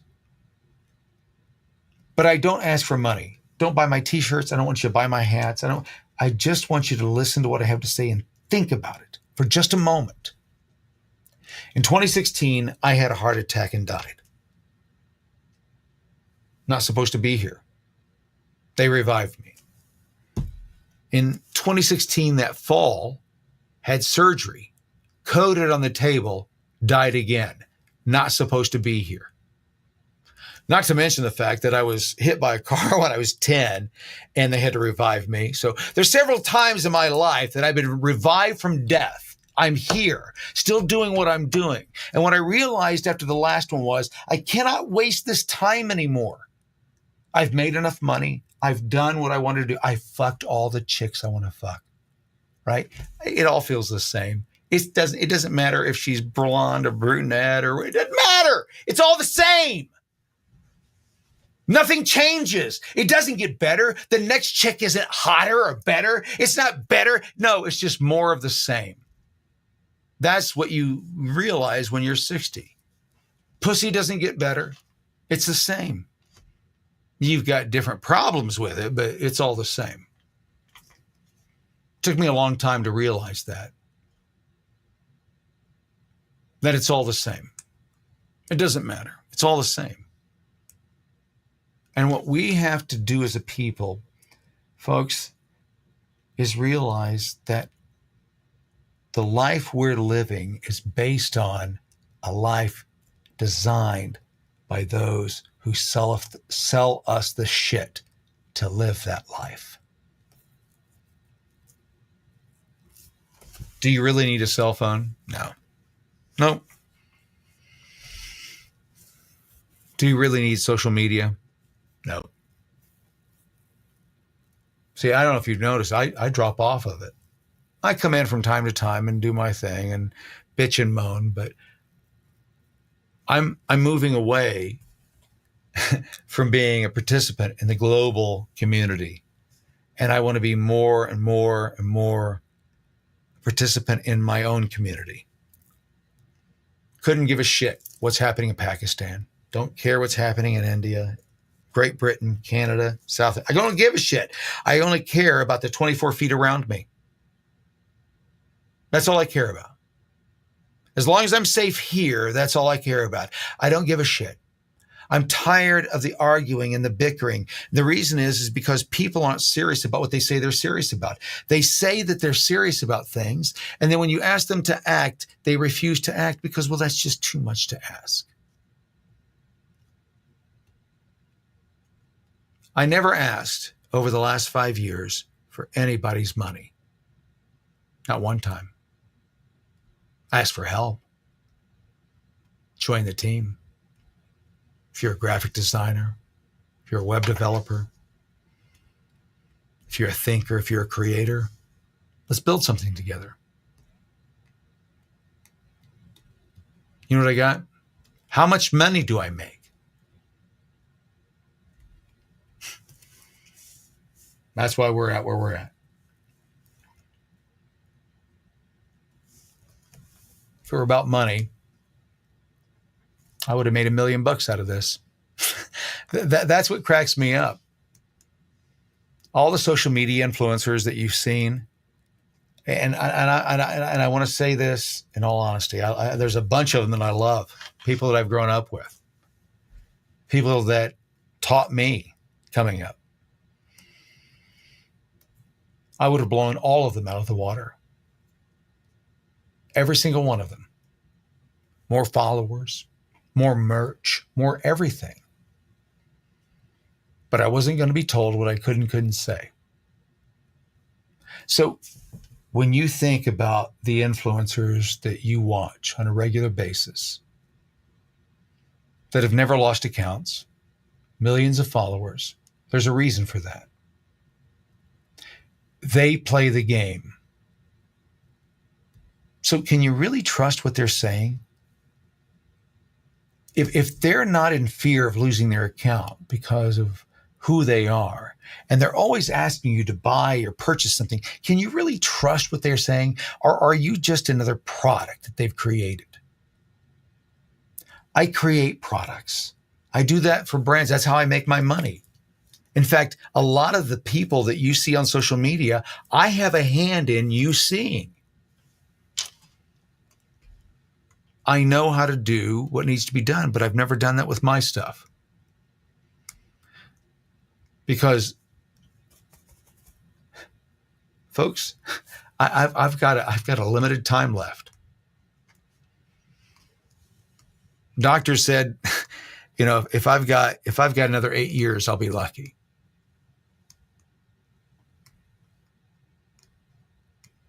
What would you do with your life, if you were told you have 8 years to live, how would you change things?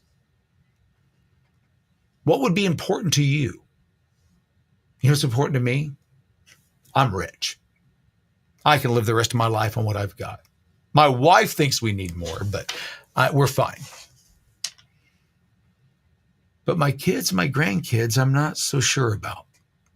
And seeing where things are going, where we're just one generation away. I mean, if we're to believe that Trump was a savior and he's going to save us, then we shouldn't have anything to worry about. But I don't think that's the case. Based on what we're seeing in the last few weeks, I think it's just we've been hornswoggled one more time, and it's time to face the facts that this nation, it's either at a new beginning or it's at the end. And I hate to think that it ended on my watch, that I didn't give it at least another 100 years, that I didn't at least do the work that it took.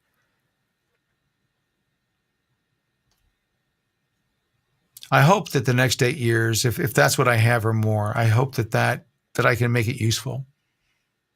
I've lived the American dream. My kids, and I almost is bringing me to tears. My kids will not be able to dream. They will not be able to achieve what I achieved because the rules have changed so much.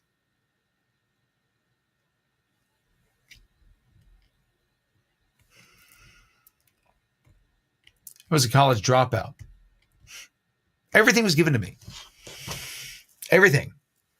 I'm gifted. And when I say that, I don't, it's not bragging. I graduated high school at 16, started college.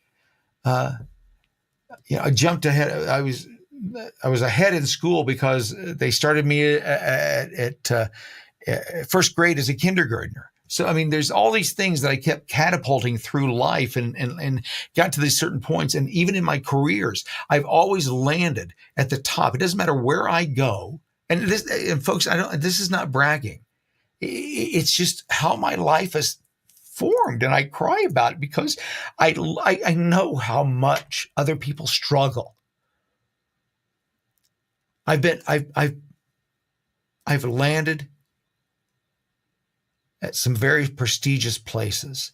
And in some of those instances, I fucked it up because I didn't know what I was doing. I didn't play the game. And when I learned how to play the game, boom, things started happening, right? And then I learned how to play the game. And then I was disgusted because then I see how the game is really played.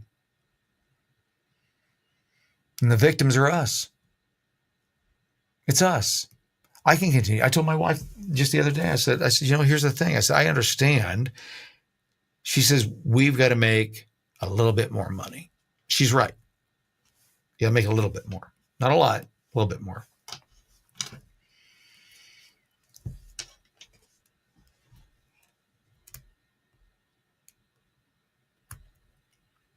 And I have to look at what part of my soul I'm really ready to sell to do that. Because that's what it comes down to. If I go to make a living, I have to drop back from what I'm doing now. And the stuff that I'm doing now allows me to expose what's been going on, to be vocal about what's been going on. The Republican Party isn't going to do it for you. The Democrat Party isn't going to do it for you. They've got their own interests that they're aligned with. The only thing that...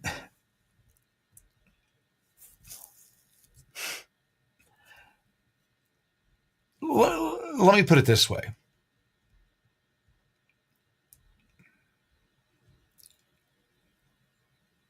It shouldn't be a bipartisan issue when it comes to people fucking our kids. And it has become that. Pizzagate put this thing into the left's mentality that you can't talk about that. Otherwise, you're a Pizzagate conspiracy theorist. But regardless of what they think, kids are still being molested. And yes, Epstein may be in jail, President Trump. And yes, Ghislaine Maxwell may be in prison, President Trump. But I can guarantee you, John Doe that was fucking kids in 1989 and in 2019 is still fucking kids in 2025. They don't stop doing what they were doing. They just find a different avenue to do it. How do I know? Well, because in the 80s, when my Coke dealer disappeared, I found another one. That's how I know. You see, I'm not the clean guy that everybody on the right likes to say that they are. No, I've got a dirty past. My past is I had a lot of fun in the 80s and 90s. I blew through a lot of fucking cash doing this and doing that and have a lot of fucking fun. Do you know what I did? I came out on the other side realizing that what I had done was destructive, not only to me, but to my community. Now, you want to go do that? You want to go burn through your 20s and 30s doing that? Knock yourselves out. You'll have a blast. And if you're lucky, maybe when you come out on the other side of it, you'll have a company or you'll have something that can sustain you. That's what happened for me. Most people don't. The majority of people that I came up with and partied with, you know where they are right now? There's 3 places they are. The morgue, they're dead. Right? They're broke and destitute. They're homeless. Or they have nothing. There's very few that came out on top. The only thing that saved me was that I had great parents that were, although I don't get along with them, and we do not see eye to eye,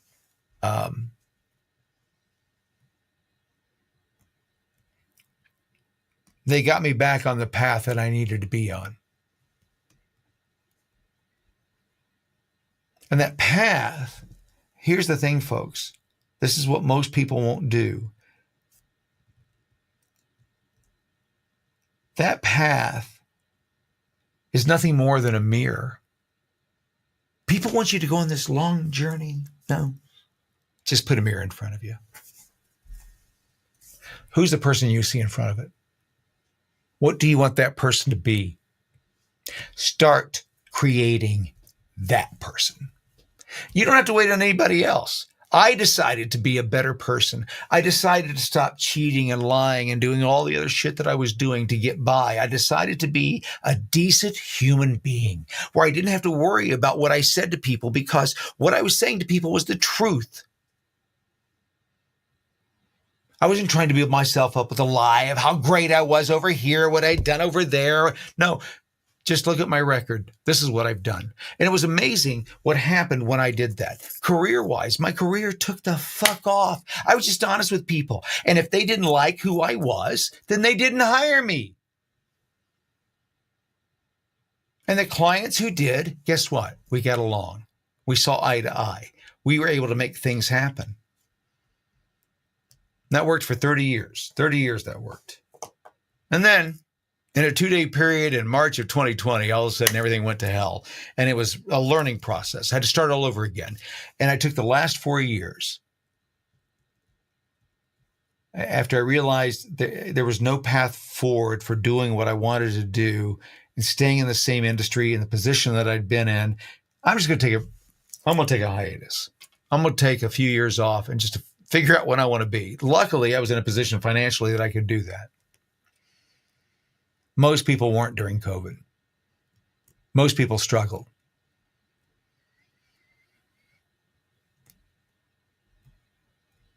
But it's a sin that we did to ourselves. We did that to ourselves.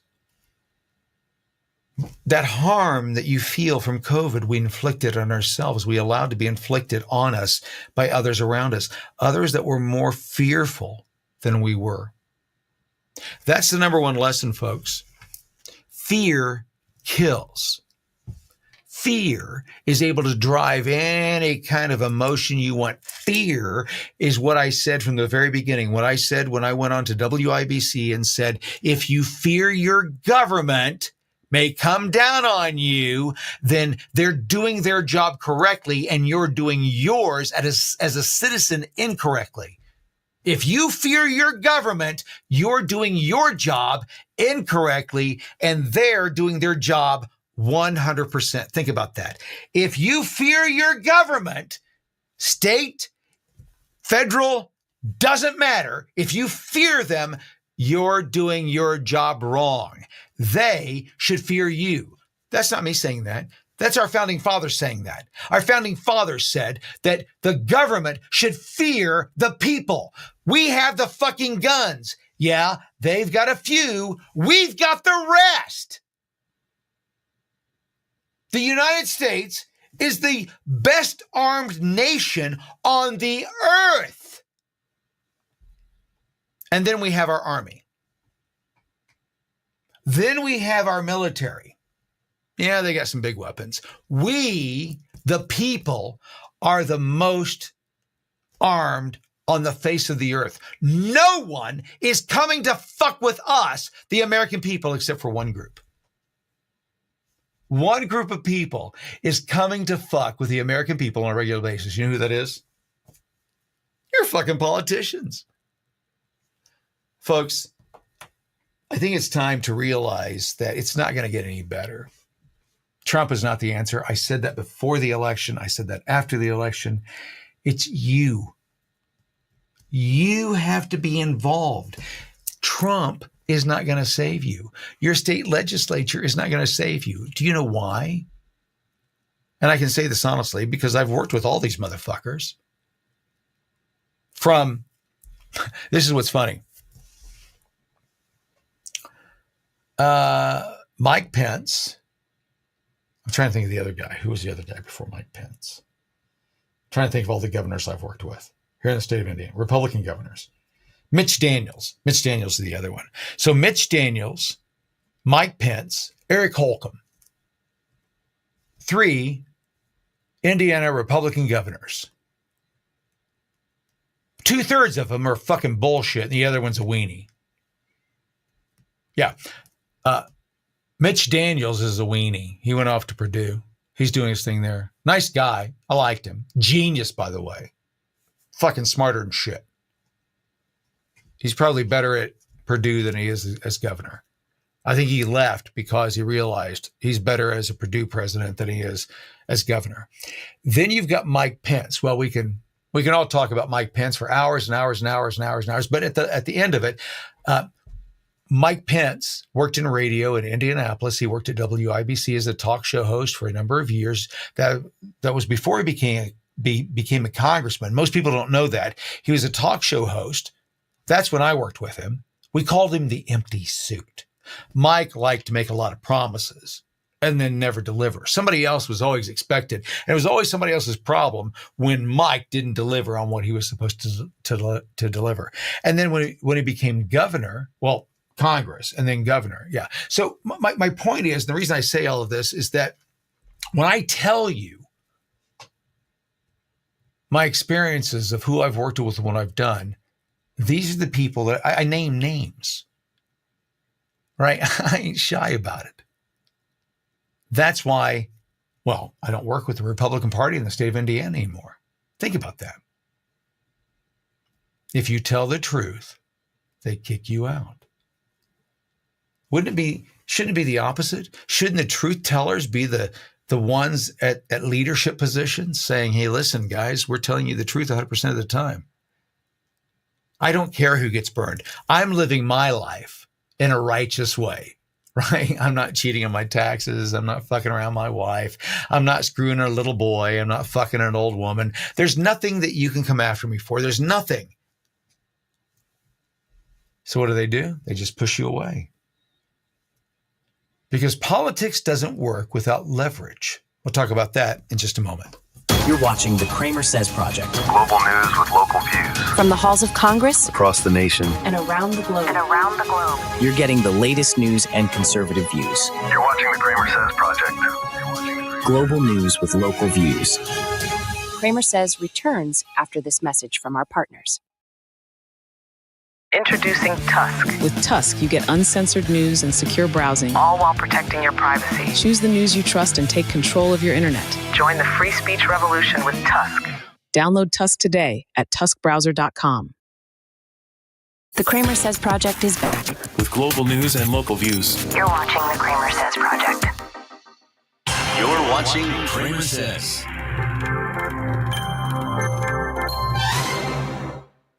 You should expect more from the people who you're paying to represent you.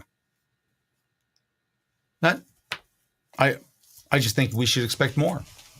Why don't you expect more out of the people that you pay to represent you? Why don't you bitch more about what they're not doing?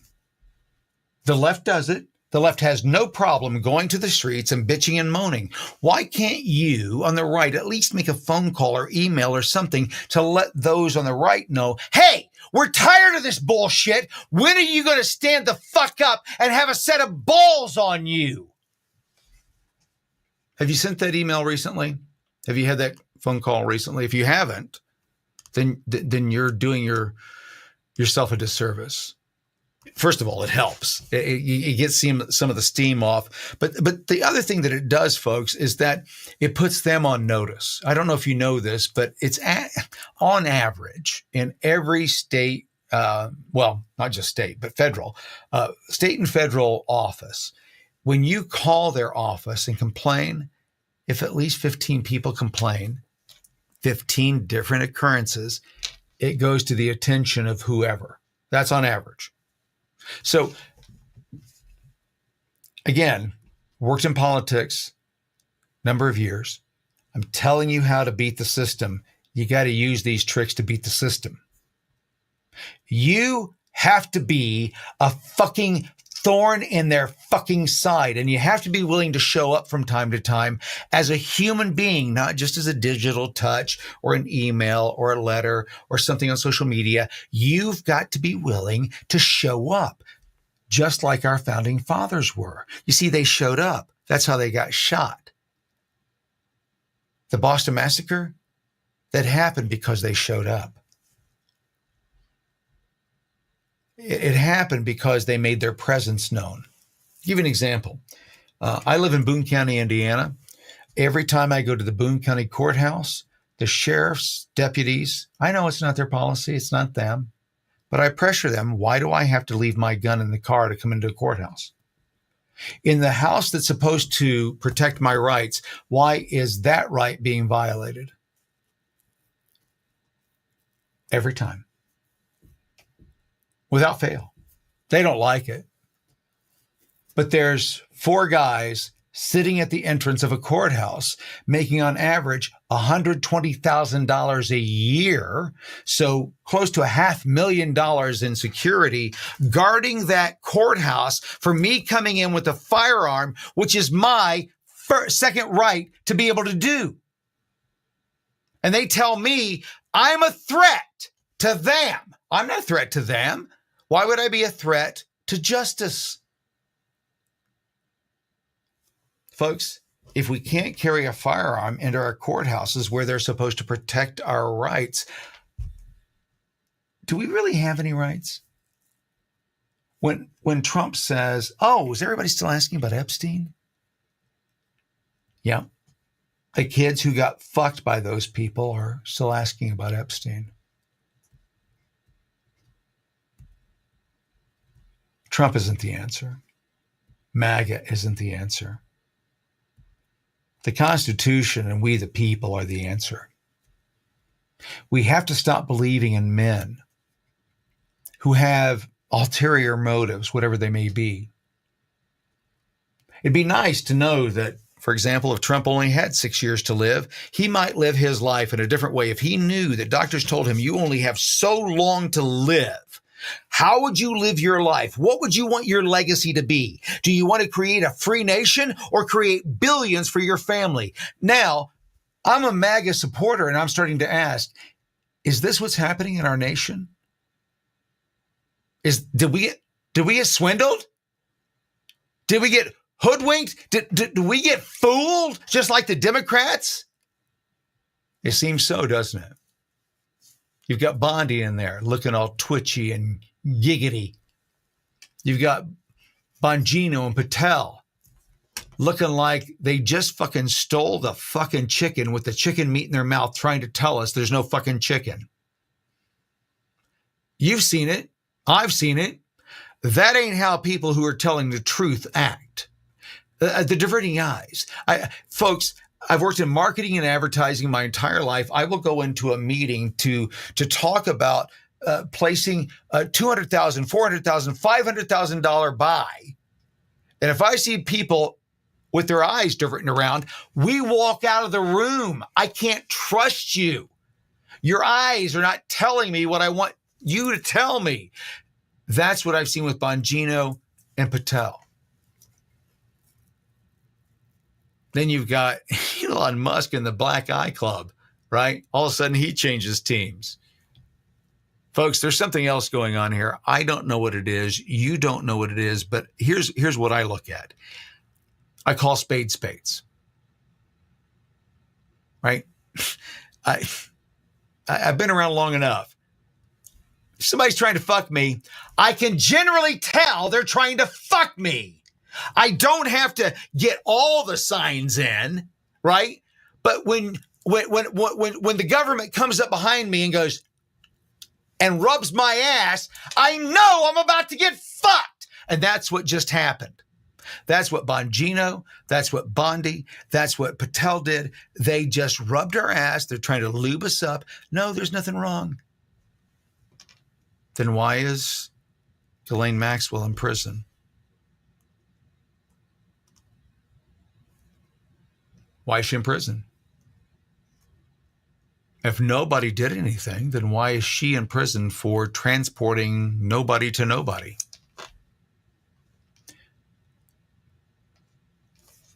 Folks, here's what we're going to learn. Now, Alex Jones has already hit on this, but I think it's important to go back and revisit it. Ghislaine Maxwell's daddy worked for Israeli intelligence. Ghislaine Maxwell, all intents and purposes, worked for Israeli intelligence. Epstein worked for Israeli intelligence. The Epstein operation was an Israeli intelligence operation that the CIA played a part in because Israeli intelligence doesn't do anything the CIA isn't either part of or privy to.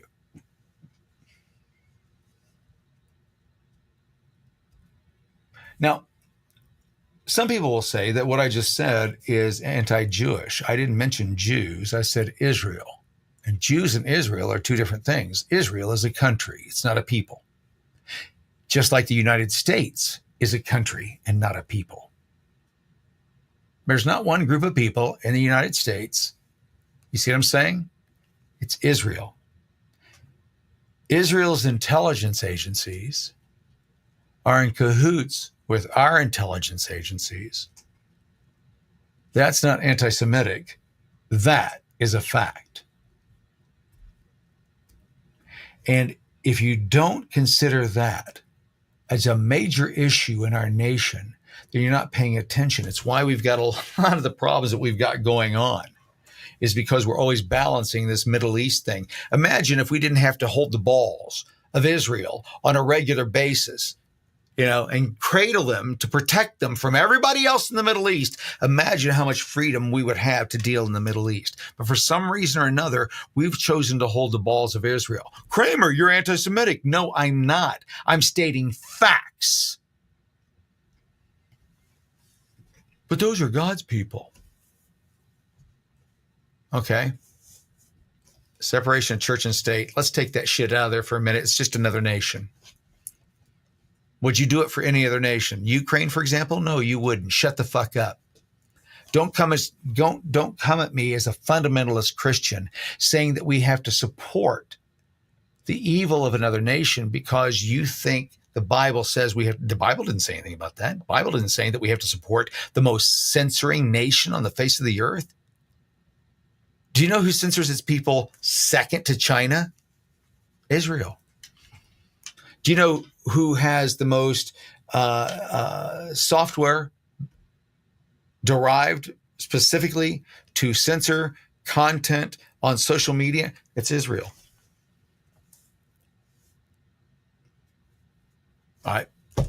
I don't know what else to tell you. I mean, those are facts. That's not anti-Semitic. It's a fact. My wife said one time, she says, "You're so hateful." No, you asked me if your butt was fat in that outfit. Yes, it is. In that outfit, it is. Now, she doesn't have a fat ass. I was just fucking with her. But my point is, is that being correct doesn't mean you're being hateful. Stating a fact is not hate. It's not anti-Semitism. Israel has some problems, and the Jewish people have to address those. But to side 100% with anybody, I never do that. I don't do it with my kids. I don't do it with friends. Wait a minute, what happened? So you were drunk at the bar and, right? I take all the things into consideration before I start making judgments. I don't just make a judgment because you're my son or you're my daughter-in-law or this or that. I don't do that. Give me the facts first. What happened? Oh, so you were totally blistered and that guy said something and you took it the wrong way and then you blew up. Okay, well, you're fucked. You see, I don't choose to side with my side just because it's my side. My family is so fucked up. My mom's side of the family, they've been warned. Well, I got to say this. I got to bring it up. This will be interesting, then I'll wrap things up. Okay. This is going to be my last thing for tonight. Yeah, it's 3:30 in the morning, so I'm going to go here. Yeah, that clock back here doesn't work. I just realized that.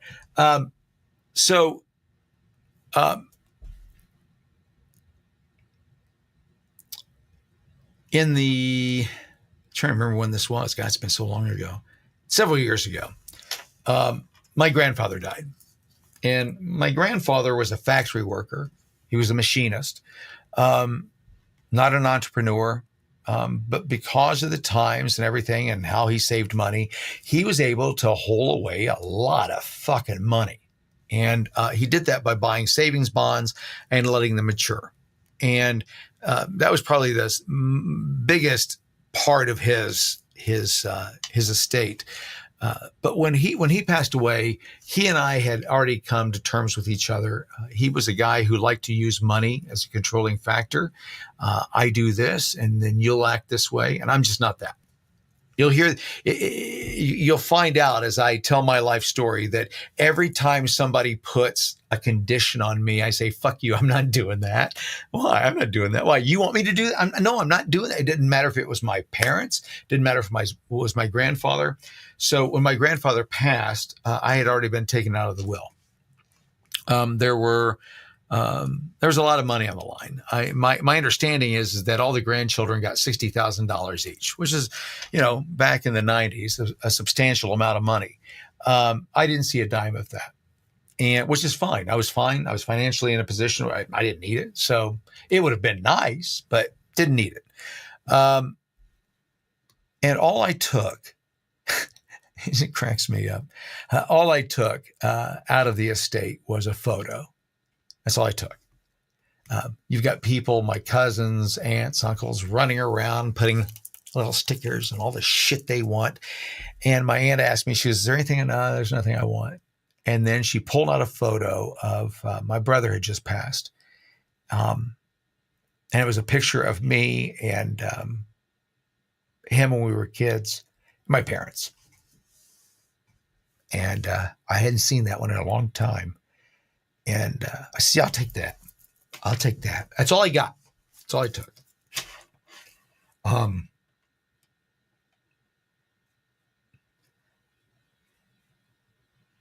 The greed of people sickens me. And it's only money, folks. It's only money. It doesn't mean anything. I know when it's easy to say that when you have it, but I was in a position where I didn't have it at all. Poor as fuck. It's a tool. It's nothing more than that. And it divides families and people get jealous and all kinds of shit. Well, anyway, that's all I took.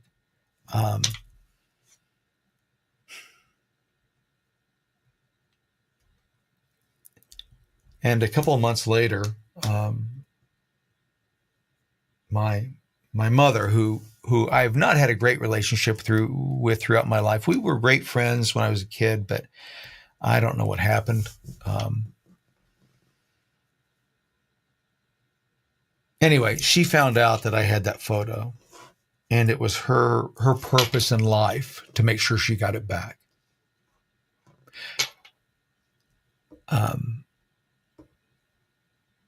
The reason I bring this up is because these things that we go through in our personal lives, they happen on the political scale as well. Politicians do the same things to their constituents that parents will do to children because they're pissed at them, or they're going to teach them a lesson. I know that because I'm a child, I'm a parent, and I've worked in politics for the last 20 years. They have no problem allowing your community to burn to the ground if it means that they get something in the end. Doesn't matter what it is. You don't know what that value is, and that's what makes it so dangerous. The reason I tell you these personal stories is because that's how I gauge everybody. If my mother will do that to me, if she will act that way to me, then I have to expect that everybody on the face of the earth will do that. If my dad will do that, or my brother, or my sister, or my aunt, my uncle, if they will treat me this way, then so will everybody else on the face of the planet. If my best friend will do this to me, say this about me, then I have to expect that other people will do it as well. And when you realize that that's the case, then you realize how we got where we are. You see, the nation isn't run by us. The nation isn't run by the people who run up to a burning car and start knocking the windows out, trying to save that other person's life. That's not who our nation's run by. Our nation is run by people who would run up to that window to look in and see who's there and see if getting them out will help them. That's who our nation is run by. And we've done it to ourselves because we don't expect more. Because we're not involved in the politics of our lives on a daily basis. We thought that we could hand that off to other people and trust them with it. And folks, you can't. They're all grifters. I was talking to a guy the other day who's a politician. He says, well, I pay my taxes. No, you don't. You don't pay a dime in taxes. Yes, I do. No, you don't. I do. I pay your taxes. You see, that check that you get, that they take taxes out of, we paid for. So we're being taxed twice on our money. Yeah, I mean, we're not supposed to, but we're being taxed twice on our money. We give it to you to represent us, and then they tax it again. You're too fucking stupid as a representative to understand that. I pay your taxes. You don't pay shit. That money is not yours. The money that you pay your mortgage with is money that I can't buy another home with, that I can't buy that other car with or pay that bill off. Me paying for you to have a mortgage means I can't do things in my life. You don't have any money that isn't mine. That's the way the American people need to start thinking and talking to their politicians. They work for us. I was told one time at a meeting, well, this representative is really, he's kind of Kramer. I know how you are, but he's kind of, hanky about this. And he's a big client. And we just prefer if you go along with us and he likes to be called, Your Honor. What? What's his name? Bob. I'm calling him Bob.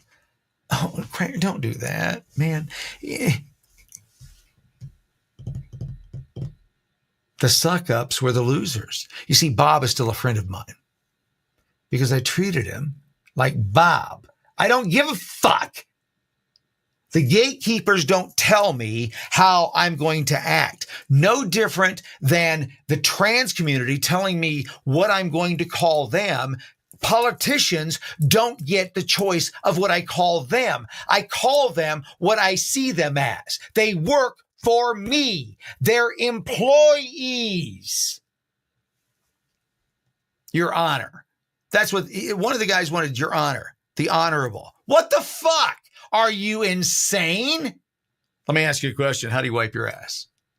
If you do it any differently than I do, I may reconsider. But if it's within the same realm of you wipe up or you wipe back, it doesn't matter. You get the shit off your ass. Do you do it any differently than that? You don't? Then shut the fuck up. That's what the American people have to start talking about. They have to start speaking in the language of our founding fathers. Our founding fathers understood one thing. They were not special. They weren't special. We hold them up as special, but they're not special. They were ordinary men willing to do special things. We saw in the last few weeks, we've had our ICE agents attacked, and the left is trying to justify that as something that, well, they're wearing masks. Okay. Are they working within inside the realms of the law? Are the people they're arresting, are they doing that legally? Well, yeah, but they're wearing masks. Are the people that they're arresting here illegally? Yeah, but they're wearing masks. We got to stop arguing their argument. Their argument doesn't matter. Their argument is the argument of a 9-year-old child. Every liberal I've ever talked to, when you talk to them seriously, they have the mentality of a 9-year-old child. They wish and dream that the world was like that of a 9-year-old child. They do not look at the world the way that it really is, that there are harmful, hateful people out there that spend their entire day trying to figure out how to fuck up your life. And by the way, 99.9% of those people are employed by BlackRock, Vanguard, and State Street. We'll be right back after this. You're watching the CramerSez Project. Global news with local views. From the halls of Congress Across the nation. and around the globe. You're getting the latest news and conservative views. You're watching the CramerSez Project. Global news with local views. CramerSez returns after this message from our partners. Why pay more for your health care? Impact Health Sharing is a not-for-profit organization, meaning more savings for you. Most members save 30 to 50% on their healthcare costs compared to traditional insurance. Enjoy affordable healthcare without the high costs. Call 844-827-2637 to learn more about how you can save 30, 40, even up to 50% on your healthcare costs. Impact Health Sharing isn't insurance. It's affordable healthcare. Call now, 844-827-2637.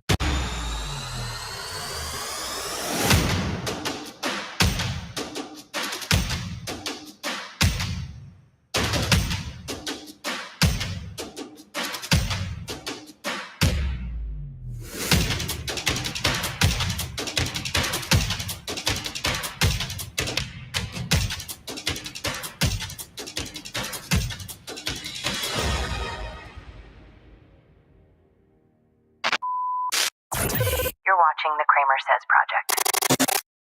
You're watching CramerSez. One of the issues that we've been talking about over the last 5 years, and by the way, when I talk about we, most people don't understand that behind CramerSez is a group of people that will go nameless for eternity. and I thank them all in what they've done and what they've contributed and what they continue to contribute, ideas, concepts, and so on of things that we need to talk about as the American people. You see, even in doing what I do, there's a bubble that I live in. We all live in bubbles. And the purpose of the CramerSez Project was to interject a bunch of different bubbles together. Liberal, progressive, Democrat, Republican, conservative,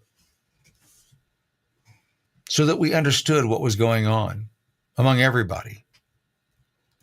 I'm a conservative. That's who I am as a person.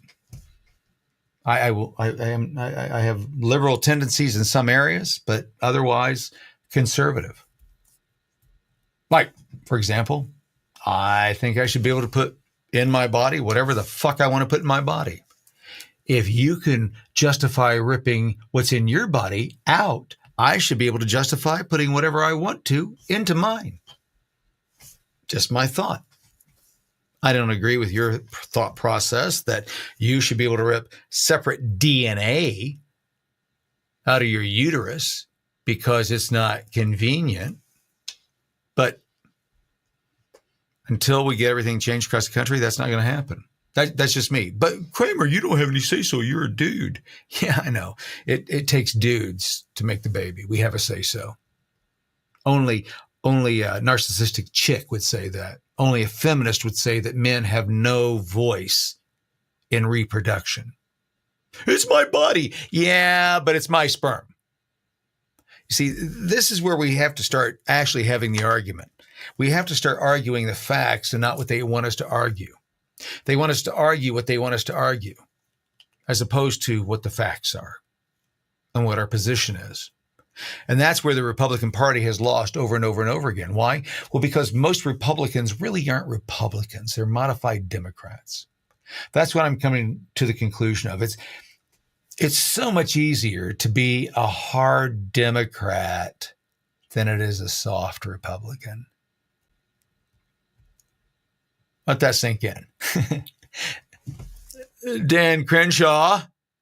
I'm leaning into Republicanism, but I really like Democrats.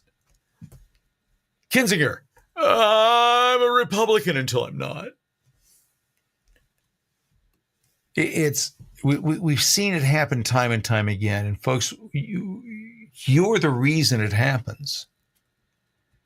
My dad was a minister, and he said one of the hardest things to do was to preach at the church. Tell the church what they're doing wrong. That's the hardest message to give. And the reason is because you're being told what you're doing wrong, and most people get defensive and they say, "Oh, I don't want this pastor anymore, and I don't want to hear that, and it makes me deal with my own inadequacies." And now, my dad, sadly, great minister, couldn't break through. And the reason is because he kept pissing off the people that controlled everything. He wouldn't play their game. I came by that honestly. And instead of the church, which I tired of very quickly, I thought that politics would be, well, I'll go into politics. I can fix it there. No, it's as fucked up as the church is. When I say the church, I mean all church. Religion as a whole, if you have a belief with God as your savior, whatever that is, I don't know the answer. Knock yourselves out. But when you involve religion, I don't care what it is. It's a scam. In my eyes, oh, you can't say that, Kramer. I just did. I just did because it's true. That's where I learned politics. Not inside politics, but inside church. I learned church politics first, and then they all related to, well, politics that we know now. That's why when I talk about the things that I talk about, that's where my history comes from, not just in the time that I spent with politics, but growing up as the child of a minister that was renowned with inside a certain religion, certain group. Church camp, they gave us the opportunity. Hey, you've passed everything else, Tim. You can do whatever you want this summer. What do you want to study? I want to study other religions. I want to look at what their beliefs are.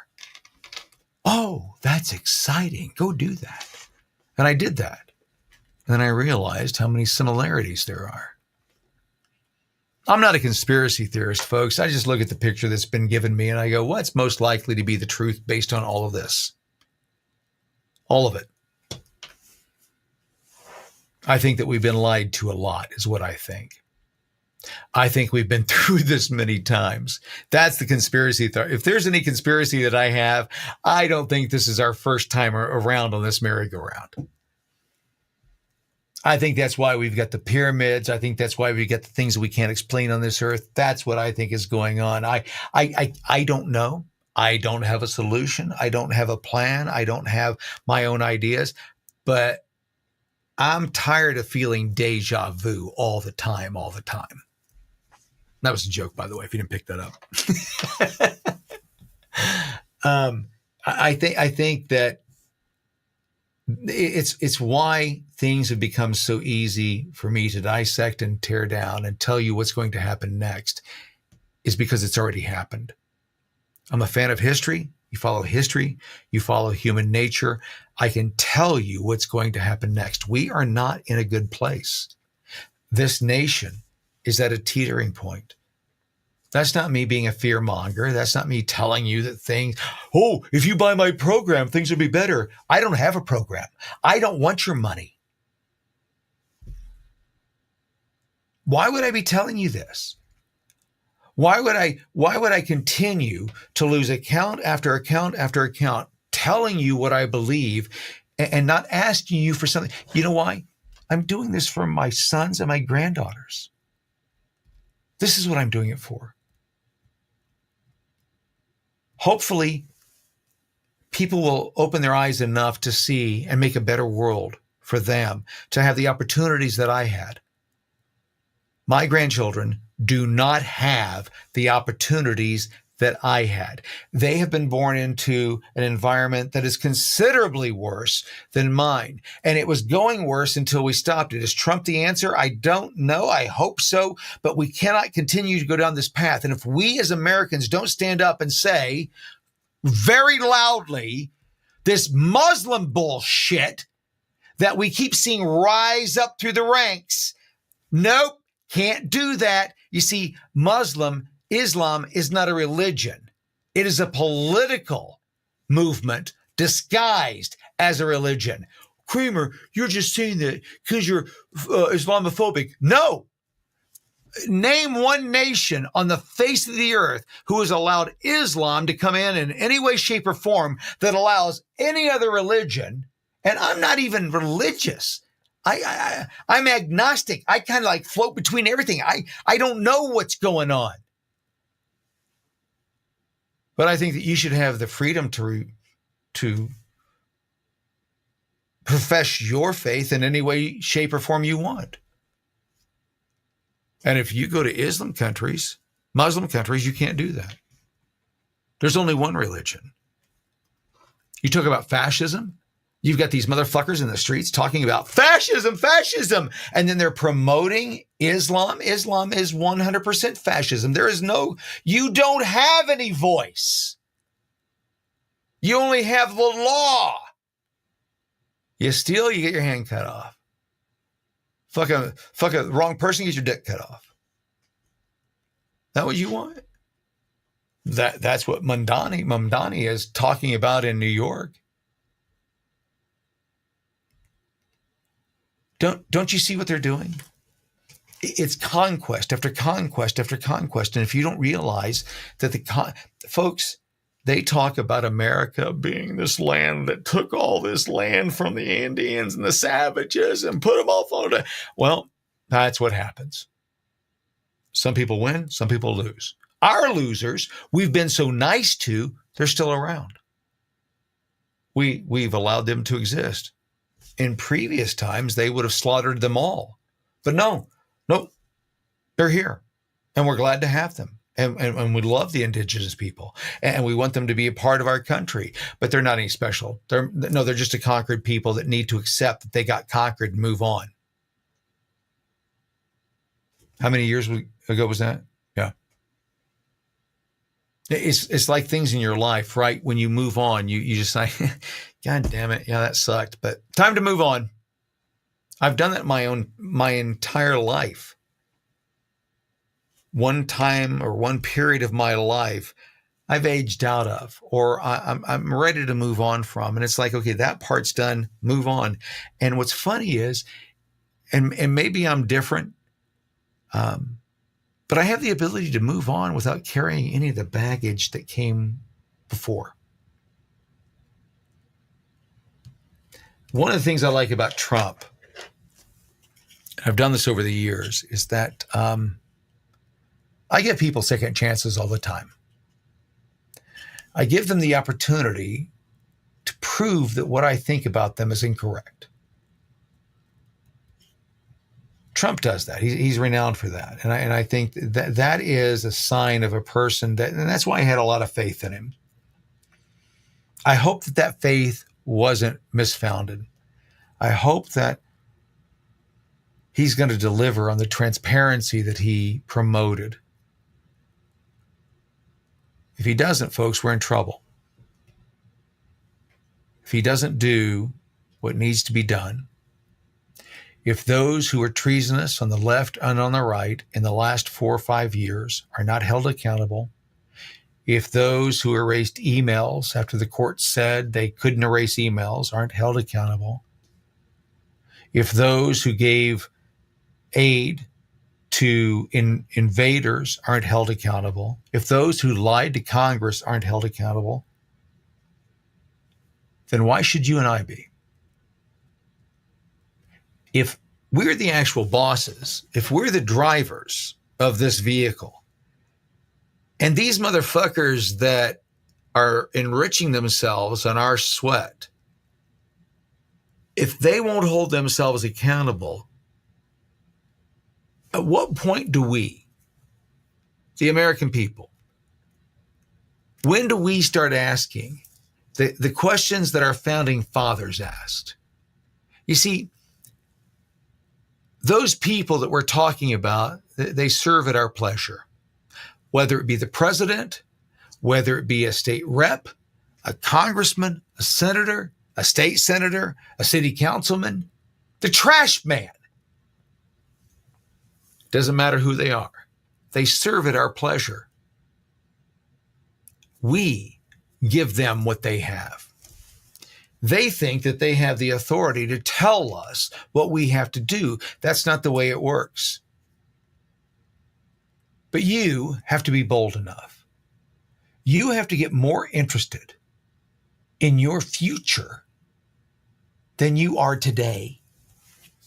I'm going to say that again. You have to be interested more in your future than you're interested in what's happening today. If you can't show up at a city council meeting today to stop what's going to happen in the future, then don't fucking bitch about what happens in the future. That's why we're at where we're at. I was knocking on doors working for a guy who's running for Congress, and sadly he lost because the guy who won is an incumbent cuck who lied to the people of Indiana about what he actually voted on and had no remorse about it. None. Go around knocking on doors. And I'm talking to a gentleman, and I said, well, are you upset about the taxes? He goes, oh, yeah, the taxes here are bad. The new taxes we've been hit with here in Lebanon, Indiana are off the charts. And I go, well, you realize that's because of the LEAP project, right? Well, I'm for the LEAP project. Well, why are you for the LEAP project? Well, it's advancement, it's technology, it's going to help our community out. Okay. Well, you're right, 20 years from now.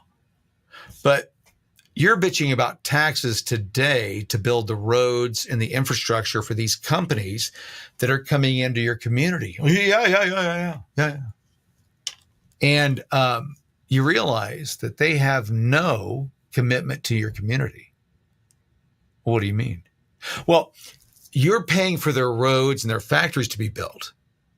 That's why your taxes are going up. But that's as an incentive to bring these companies here. And then the moment that those companies come in and realize, hey, there's no more to bleed out of this community, our tax abatements and incentives are gone, they take your jobs and everything else and leave. And then what you've got is a business community that is fucking empty with roads that go to nowhere that you built, that you paid for, you, and they never paid a dime. That's what our system has gotten to. And when you explain it that way to people, they don't like it. He didn't like it.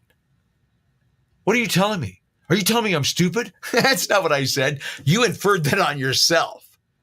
I just told you what they're doing to you. This is how the system works. Folks, how do I know how the system works so well? How can I describe it in the lowest common denominator terms so everyone understands how it's affecting them? How do you think I understand it that well?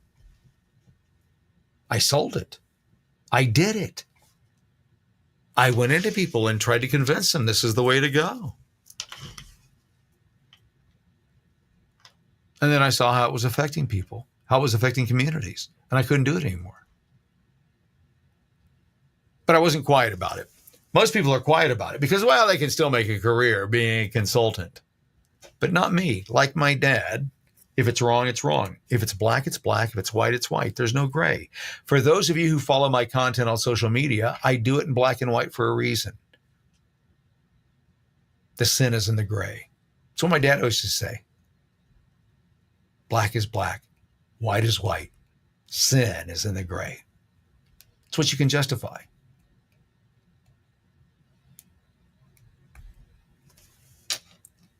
We have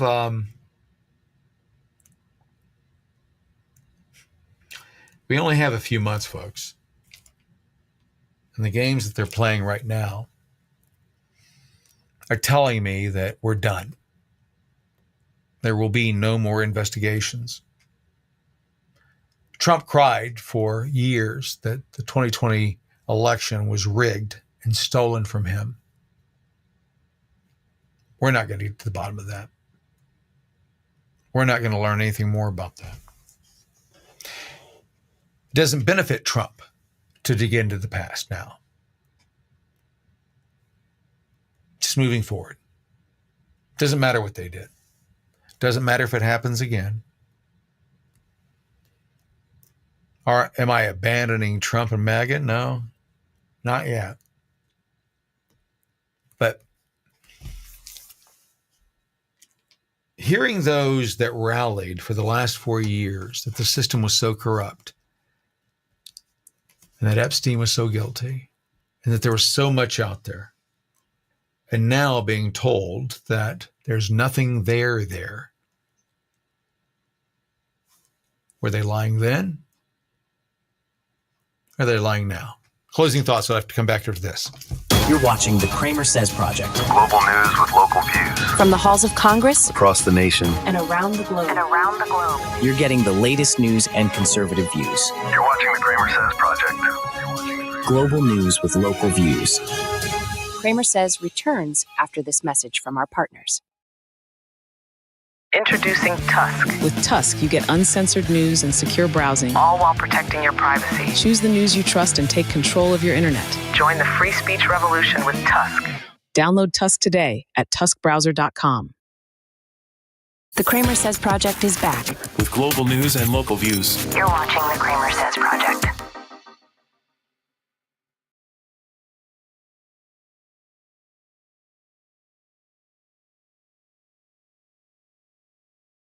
You're watching CramerSez.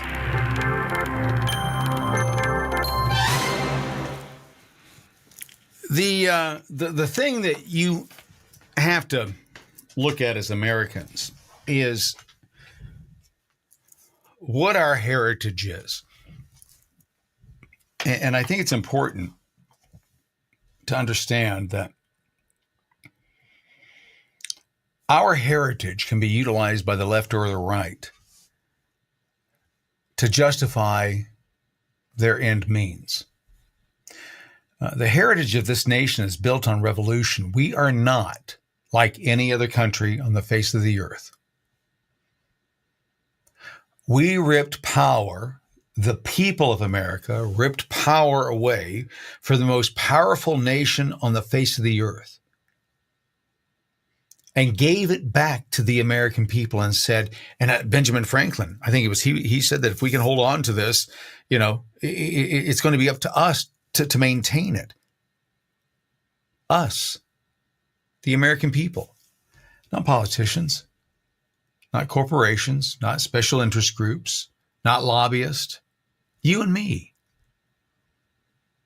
That's what the CramerSez Project has been all about over the last 5 years, is trying to draw together a community of people that are more interested in the country than they are anything else. that are more interested in us succeeding as a nation than anything else.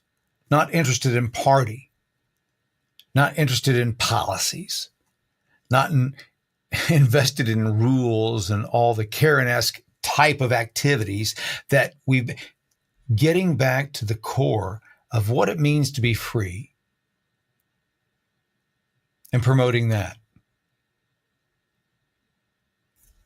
We need men and women, folks. I've said this for a couple of years now. We need men and women that are terminal, that are dying. That's who needs to lead our country. Only people who have a limited time left on earth understand really what's important. When you're told this is how much time you have left to live, you look at life a different way. What's really important? Family's important. Working your life. Folks, if you're lucky, 40% is the tax that you'll get overall. Most people in this nation are facing somewhere in the ballparks of a 50% tax. They are slaves to state, city, local, federal governments. We're slaves. We never, that's what the Democrats realized when they couldn't have slaves anymore on the plantation. Oh, we got it. We'll just create a system where we can enslave everybody and take a portion of everybody's income. And it doesn't matter what their skin color is. It doesn't matter. We'll have it all. That's what they realized. That's what we've been living under since 1913. The US dollar has been so devalued. That's why it cost what it cost.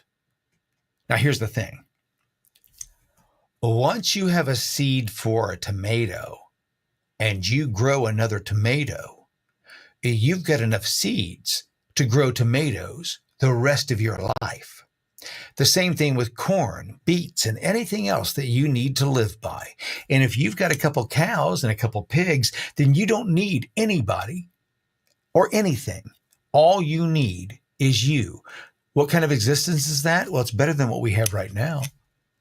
You're telling me that going to work 40 hours a week, slaving away, not being able to ever enjoy any of your time is better than trying to see if you can make it on a farm by yourself? You think that's better?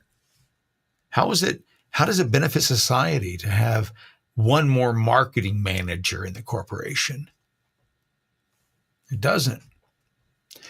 We've come to the apex, folks. We're at this point where we have to make a decision as a people. I'm not a nihilist. I do not look at it as, oh, it's going to all in. No, I look at it as realistically. The system we have in place is unsustainable. Our entertainment is only for the rich. I went out tonight to this Teddy Swims concert, and by the end of the night, everything spent on those tickets and transportation and $600. By dinner and everything, $1,000. Think about that. Two people. $1,000, dinner and a show.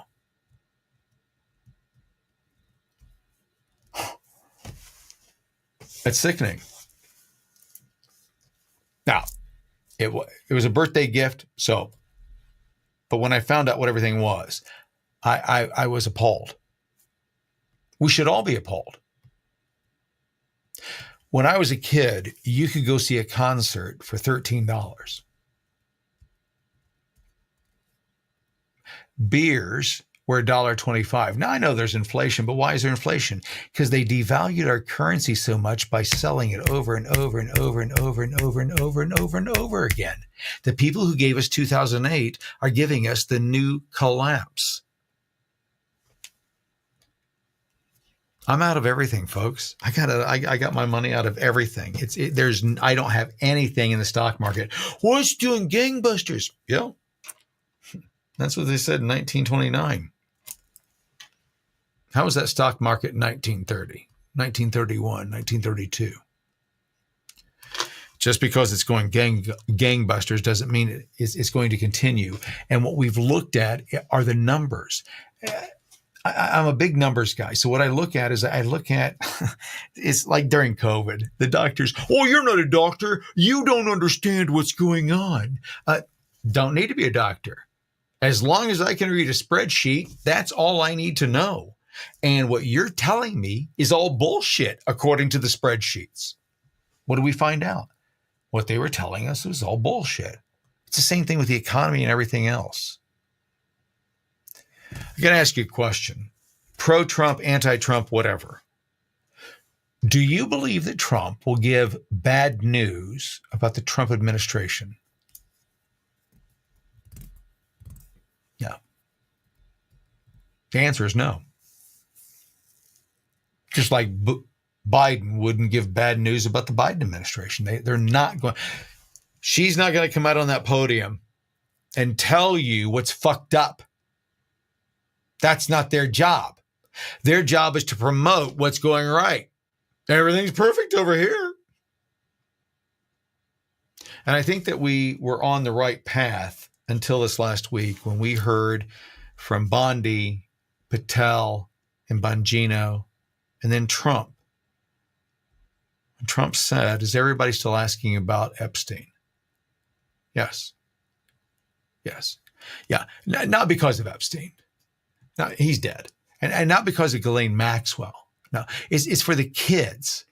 It's for the kids that got raped. The kids that had dicks put in orifices of their bodies that they didn't want there or were painful for them because of their age.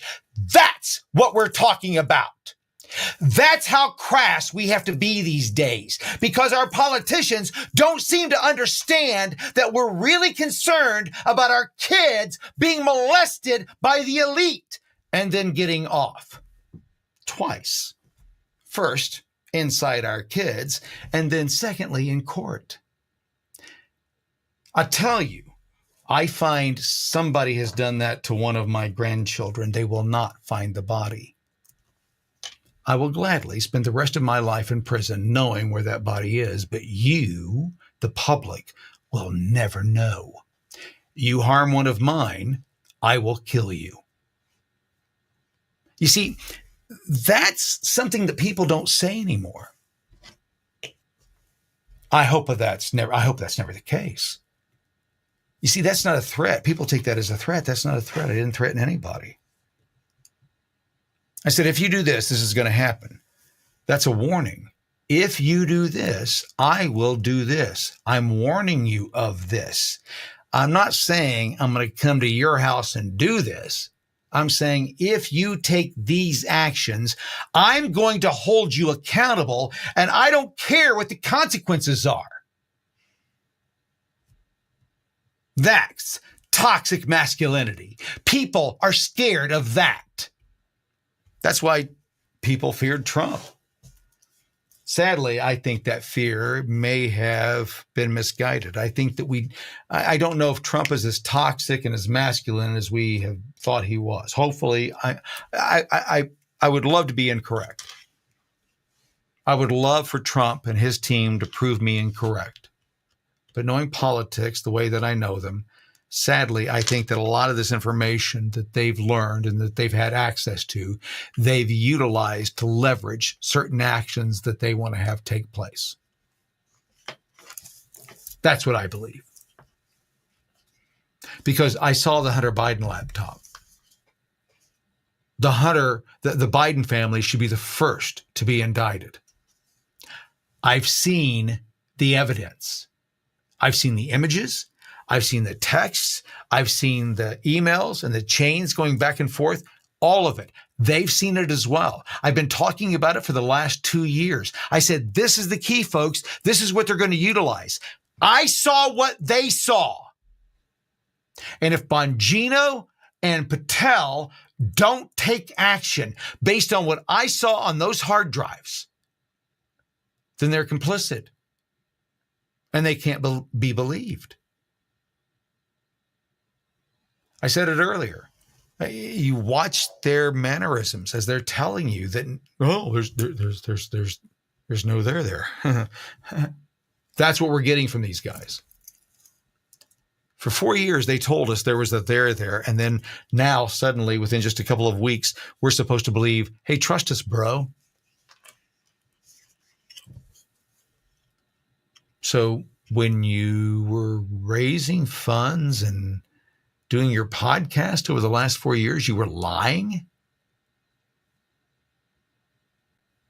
And now I'm supposed to believe you?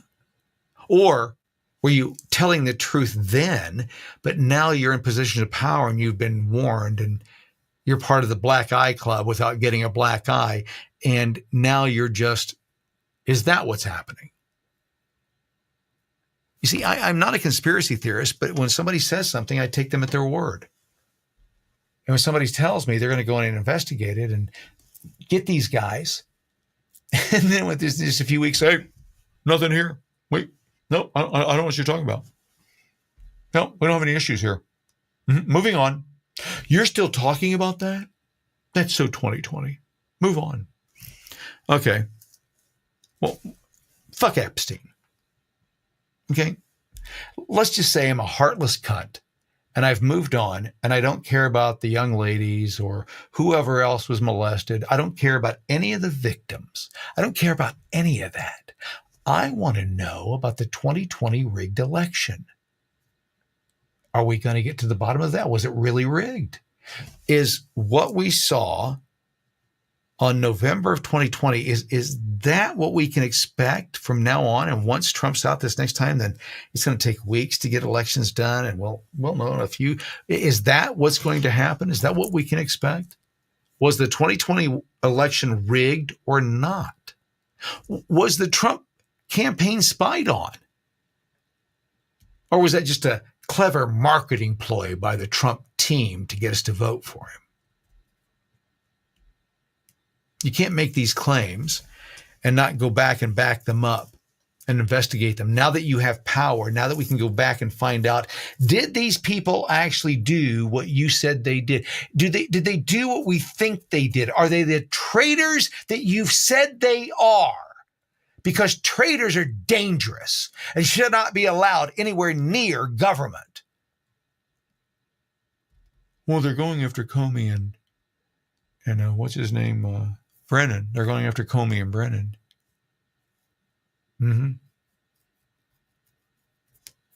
Yeah. What about the people who fuck the kids? What about the people who rigged the election? What about the people who lied about Russia? What about the media? Listen, First Amendment, I'm 100% good on, but I don't think there's any problem with Congress calling in the media and holding them accountable for the lies they've told. Do you? I mean, free speech is free speech. You can say whatever you want to say, but at the end of the day, you gotta back that up.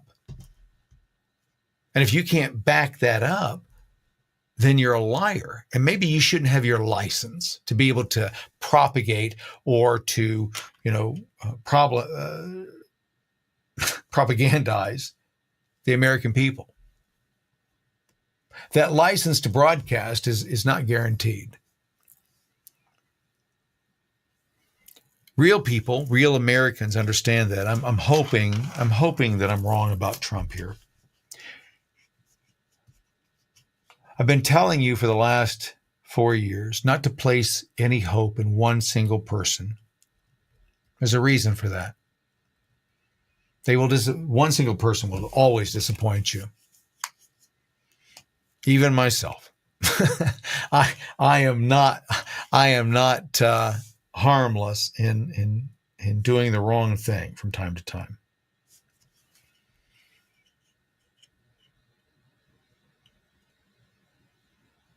But I don't have any other interest in what's going on other than what's best for this country and what's best for my children and my grandchildren. I have limited time. I've been saying this since I first came onto social media. My doctors told me early on in 2016, you will not live forever. This is what we expect. And in last year, for some of you that knew, I had another heart attack. It's not a ploy. Right? I'm not asking you for money to come save me. I'm telling you what's going on. I have nothing left other than to give the truth of what's happening in our nation and to hopefully excite something about you to understand what our founding fathers, what they went through and what they did. If you haven't read the Federalist Papers, go read them. Understand what they were talking about. When you've got these fucking libtards talking about the Second Amendment being a right to hunt, go read the papers on why they said we had to have the right to defend ourselves in our home against anybody, not just the government, but anybody. That's what they discussed there. And it wasn't about hunting. Sadly, far too many people are ignorant of our history and who we really are as a people. A lot of it is lore, a lot of it is myth.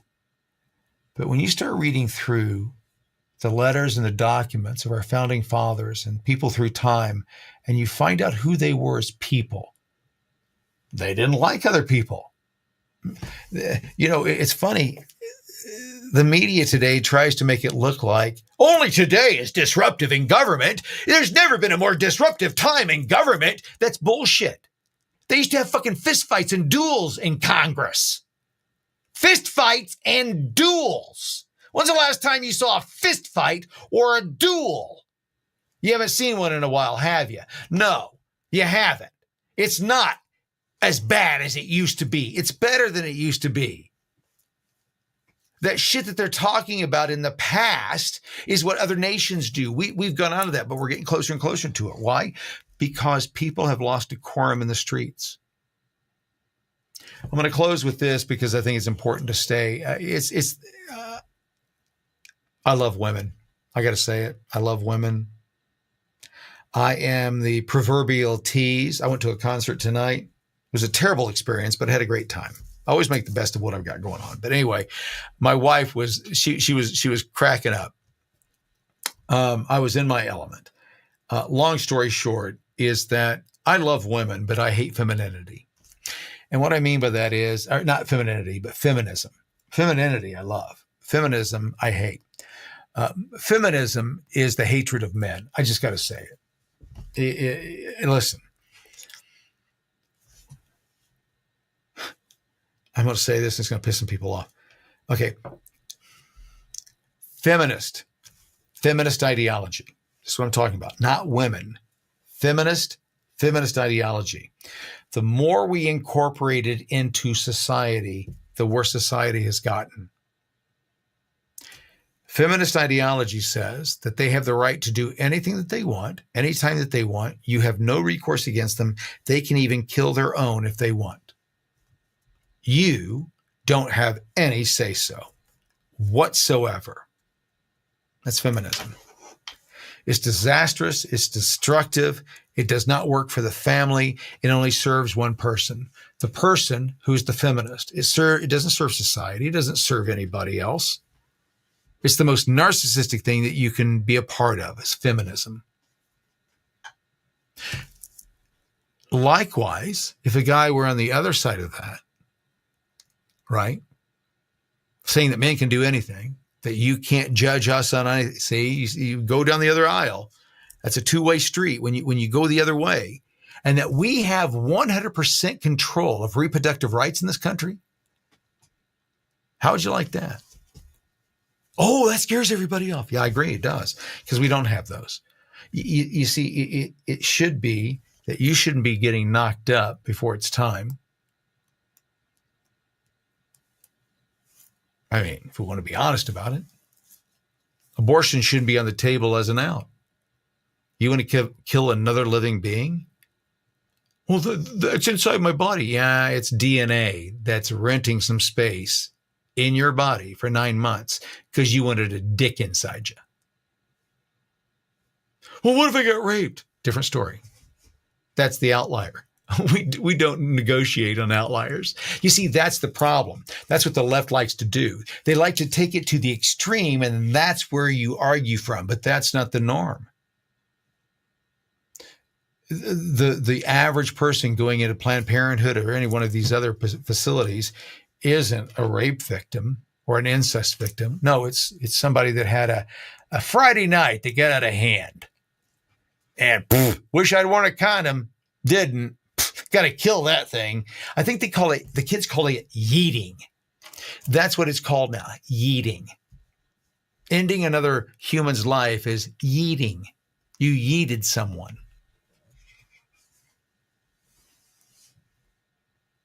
That's not right. Society can't continue when life is so devalued. You think that life is devalued by the gangbangers that don't value life and go shoot up each other? No, it's far worse than that. It's everybody in the country that thinks that they have the right to kill another human being because it's inconvenient. You see, the reason that I feel this way is because a girlfriend that I had didn't give me the opportunity to be a father. She decided to be a murderer. I didn't get a choice in that decision. I was told afterwards that the child that we were going to have together, that I didn't know about, had already been killed. I didn't have a decision. And talking her out of it and saying, hey, let's have a life together. Let's raise this child together. She saw something else for her life. And that child didn't play a role. So that child paid the ultimate sacrifice for her greed of what she wanted for her life.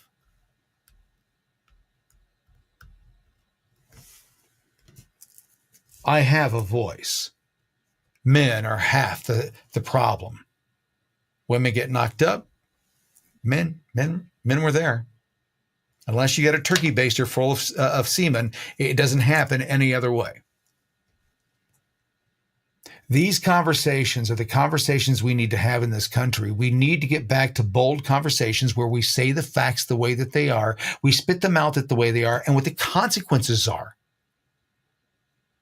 You want to kill the unborn? Knock yourself out. Here's what's going to happen. Here's the downside to that. Life is devalued on all fronts. Why do you think that there is more killing and more homicide in the poor black community than anywhere else in the country? Why do you think that's happening? My theory is because they devalue life. It's where you see the highest rate of abortion. Life has no value. It's not the community's fault. It's the way the culture has driven them. See, I don't believe in color. I believe in culture. I've lived in all kinds of colors and all kinds of people all over the world. And you know what? I've been fine. Culture is what's dangerous. Color's not dangerous. White people ain't any more dangerous than black people or Hispanic people or Asian people. No. On average, everybody is the same danger to everybody else until you get into certain cultures. And then there's certain cultures that say inside a group of people, well, you got to be this way, or you got to be that way, or you got to do this. You got to hate this person. You got to hate that group. That's what's dangerous. You see, I've been lucky my entire life that I have floated among all the groups. Rich, poor, black, white, Hispanic, Asian. I've just kind of floated in, fugazi, having my fun, partying with everybody, having a great time and learning everybody's cultures. And you know why that is? Because I've never demanded anything from them. They've never demanded anything from me. We've just kind of enjoyed each other. I didn't blame them because something bad happened to me. They didn't blame me because something bad happened to me. No, we've all been friends.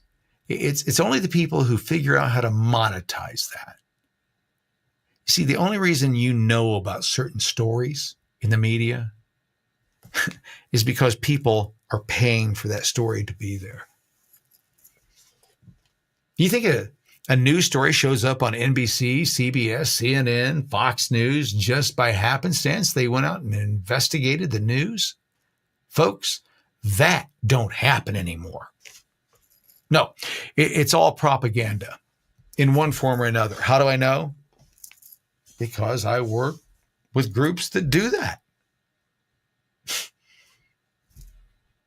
They work with news organizations to get stories that they wanted for clients that they want pushed in a certain way on news media, and they call their contacts, their producers with inside Fox News or CNN or MSNBC. That's the world that I work in. They call these producers and say, I got this story. It's about this and this. You interested in this? Yeah, I saw this story broke on this. We got an expert in this. You want to talk to him? That's what they do on a regular basis. It's called massaging the news. News story is about to break that XYZ happened. And the people who are pro XYZ don't want that negative news about XYZ to come out. So they get another news story, start being pushed pro XYZ. 90% of the news is propaganda. You only hear what they want you to hear. I ask you a question. You don't believe me. When was the last time? Now, I don't know if you remember, I'm old. 60 Minutes used to be an investigative body. But when is the last time you've seen 60 Minutes, the investigative body of CBS News? When's the last time you saw them do a thing about pharmaceuticals and a pharmaceutical that was bad for you, some drug that went haywire and the testing was all good, but people got harmed? When's the last time you heard about one of those? We used to hear about those on a regular basis in the 70s, 80s and 90s and 2000s. And then weird, in 2016 through 2017, that stopped. Did you notice that? You see, that's what I notice. That's the kind of shit I notice. I go, well, wait a minute. Where did all these pharmaceutical dollars come from? Where are the car buying dollars? Oh, they can't buy right now because, well, car industry's in trouble. Right? Where's the housing commercials on TV? Where are they at? Housing is in trouble. It's a floundering industry right now. Well, where's the manufacturing or the local shops? They're all in trouble. The only thing that has the industry that has the biggest influx of cash per capita on an industry in the last 100 years is pharmaceuticals. Billions of dollars, hundreds of billions of dollars in the last 4 years.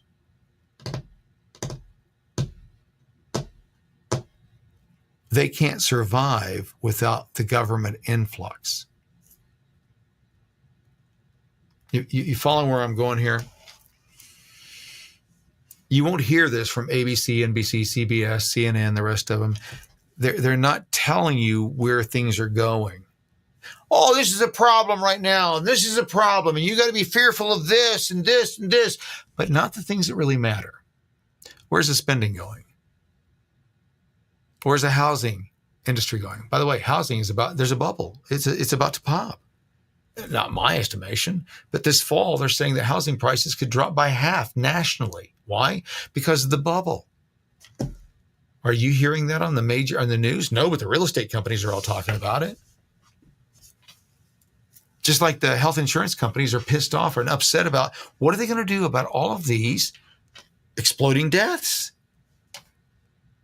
unexpected deaths, sudden deaths. Especially in 20-somethings. Their actuarial tables don't account for that. How are they going to make any money if their young people are all dying at an earlier age than expected? You hearing that in the news? You're not. There's a reason for that. They're not paid to give you news. They're paid to give you the information that makes you buy or fearful. That's it. When I tell you this, I know this because I'm a really good producer at it. This is what I do for a living. Now, I don't do that kind of shit anymore. Nope. I educate. For example, I just created a new video about the wedding of, what's his name? Alex Soros. And what's that? Humadine or whatever her name is.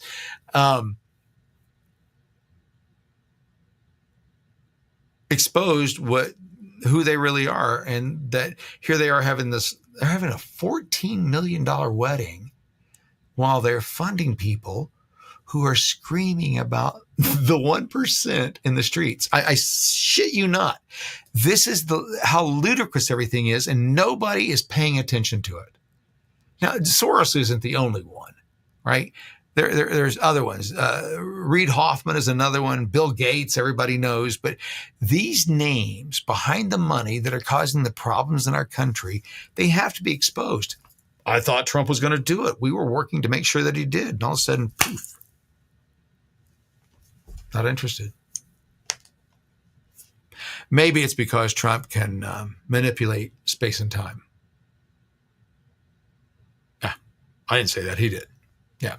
That's the kind of shit that piques my interest. He's talking about, well, we're thinking about getting Greenland and then, making Canada a state. By the way, we control space and time. What? I want to know more about that. We'll talk about that when I get back. You're watching the CramerSez Project. Global news with local views. From the halls of Congress Across the nation. and around the globe. You're getting the latest news and conservative views. You're watching the CramerSez Project. Global news with local views. CramerSez returns after this message from our partners. Why pay more for your health care? Impact Health Sharing is a not-for-profit organization, meaning more savings for you. Most members save 30 to 50% on their healthcare costs compared to traditional insurance. Enjoy affordable healthcare without the high costs. Call 844-827-2637 to learn more about how you can save 30, 40, even up to 50% on your healthcare costs. Impact Health Sharing isn't insurance. It's affordable healthcare. Call now, 844-827-2637.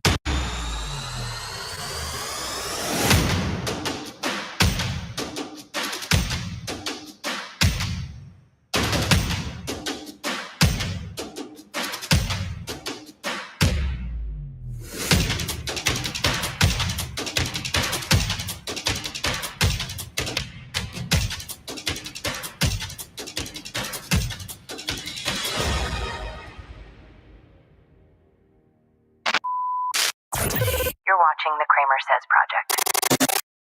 You're watching CramerSez. Okay, so the question is, am I going off half-cocked? Yeah, that's what I was told earlier today. Is that Kramer, you're going off half-cocked. You're not paying attention to the big prize. What's the big prize? Walk me through it. Is Fauci going to be held accountable for the lies that he told and the lives that he caused? No. What about Schiff? How he lied for 4 years about having hardcore evidence against Trump and there was nothing there. Isn't that election interference at the very least and potential treason or potential coup? See, these are the questions that we want answered. And I don't know how you are, but my mentality is this. Listen, I'm good with the rules. Give me the rules. And yes, I may break the speeding laws from time to time, but the rest of them I'm going to pay attention to, right? I'm going to abide by them, but I'm going to drive fast. If you can catch me, catch me. But everything else, I'm going to abide by. And if I have to, then everybody else has to. So if I can't insider trade, then neither can you. If I can't get rich in my family by sending my son off to Ukraine to work out a deal with a Ukrainian energy company, raking in millions, and then going to China and doing the exact same thing, if I can't do that, then neither can Joe Biden. If I can't do it, nobody can. That's my rule. You see, that's what no one above the law means. If I can't do it, neither can you. I can't do it. You can't do it. We can't do it. It's against the law. We're going to be fine. The problem is that what they've said in this country, and this really started with 74? I think it was it 72? No, it was 72. It was 72. With Nixon. Nixon should have gone to prison. I don't care if he was a Republican. Did he break the law? Yeah. He should have gone to prison. Anyone in our government who breaks the law should go to prison. And in fact, not just prison, but the harshest prison. They should serve the hardest time of any convicts of anybody. Why? Because they sold out our trust. They didn't just lie to us. They stole from us. They should be held accountable. The problem is politicians won't hold other politicians accountable. They just won't do it. Why? Well, what if I do something down the road? That's the only reason I can come up with. Listen, I didn't let my kids get away with shit because of shit that I had done as a kid, right? I knew that what they were doing was wrong and they had to be held accountable. And if they weren't, that they would learn their lesson down the road and it may be much more expensive. That was my case. I got away with a lot of shit when I was a kid. It caught up with me. But if Hunter Biden can do cocaine in the White House or anybody else that was doing cocaine in the White House, if they can do it in the White House, then I can do it anywhere in the country. Get off my fucking back. Don't have the ATF and the DEA and the other FBI breathing down my neck because I decided to snort a big line of coke. Get the fuck off my back. If the president's son can do it, I can do it. There is no other option. If we're going to pick and choose who gets indicted, then I choose that all my enemies get indicted. See how that goes? Not my guys, your guys. If we're going to use the law against each other, and it's not going to be equal, then all my enemies, they get drawn up in front of the courts first. How would that go? How comfortable do you on the left or right feel about that? Listen, I have a problem with that. Do you know why? Because one day, Elon Musk was a friend, and the next day he wasn't. That's why I don't trust that. The law is the law. It's what we've agreed to. We don't like the law, we go change the law. We don't like an amendment, we go change the amendment.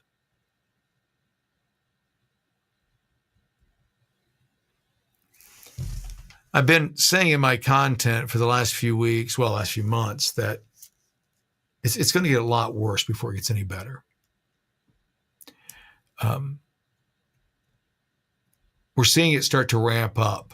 And this attack on ICE, where the 12 members, I don't remember exactly where it was. Was it Colorado? I think it was Colorado. I can't remember. But the 12 individuals that were arrested for attacking ICE and firing on ICE, folks, it's the tip of the iceberg. I can tell you this with confidence, it's not going to get any better. And the reason, soon. The reason is because it's not large scale enough yet. The media is not, again, let me explain this to you, how this works real quick. Okay, the more attention the media puts on something, it gets a lot of attention, and there's two versions of that. It's immediate, it's called a hot flash. You have a hot flash of media, and then it's gone. Nothing, right? Then everybody forgets it and it's moved on. And then there's the sustained media. Sustained media is where they are talking about it. Not just in the news, but everywhere on a daily basis. You're hearing it on the talk shows, AM, FM, they're everywhere. It's everywhere. That is where we are, and we're in trouble. It's not a hot flash where they can move on and forget. They've got to press. And they're not pressing on the stories that are huge. 12 Americans fired on ICE agents doing their jobs.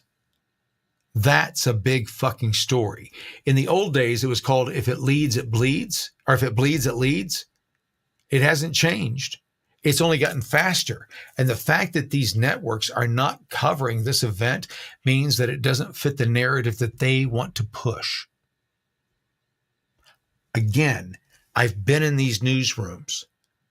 I'm a strategist. This is what I do. I'm telling you, this is how it works. The structure is so fucking simple.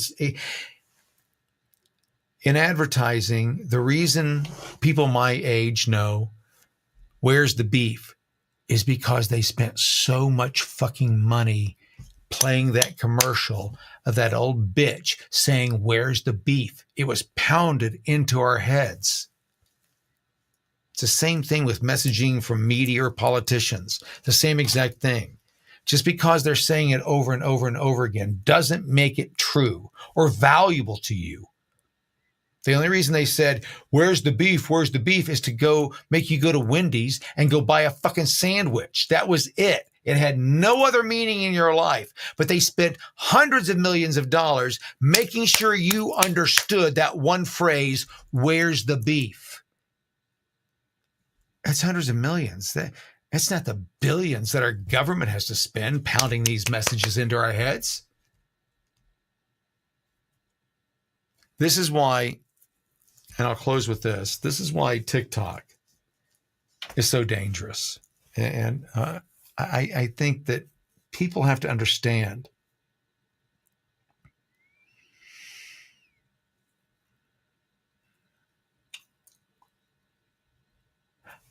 the power of an image in your head is so strong, even the slightest one, just the smallest image. If I can just, for just a moment, if I can just place something in your head like that, and it's there, you can never get rid of it. If I can make you think about it for half a second, it's always there. It's in your brain. It's the first thing we were taught in marketing. If you can get it in there, insert it once, just once. That's hard. It's hard to do that. You got a million things going on in your life. So you're paying attention to a number of different things at the same time.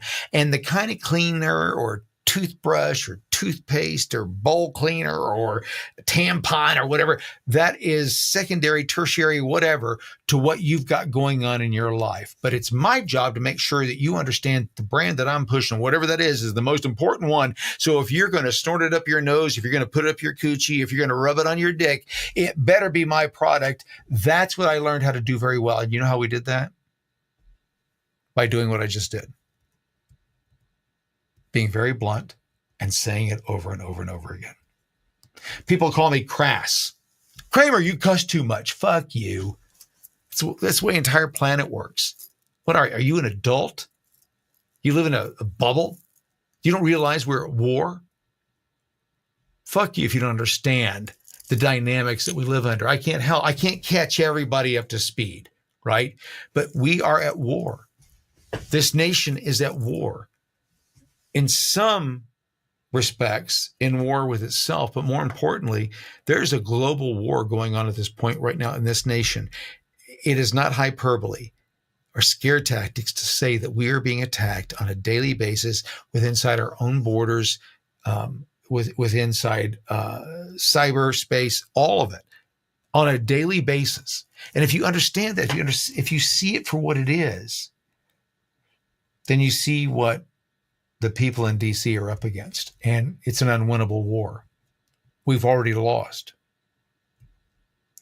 I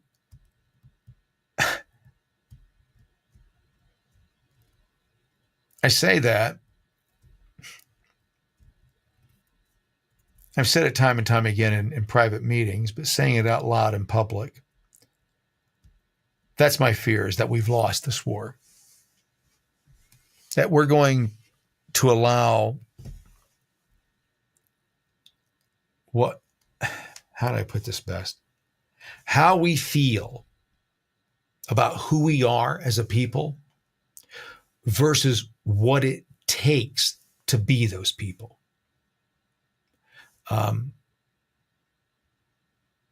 The founding fathers and the people that we talk about, they actually built a nation out of nothing, right? They were only 100 years in when they decided, fuck, we don't want to keep doing this under the current situation. We're going to be slaves the rest of our lives.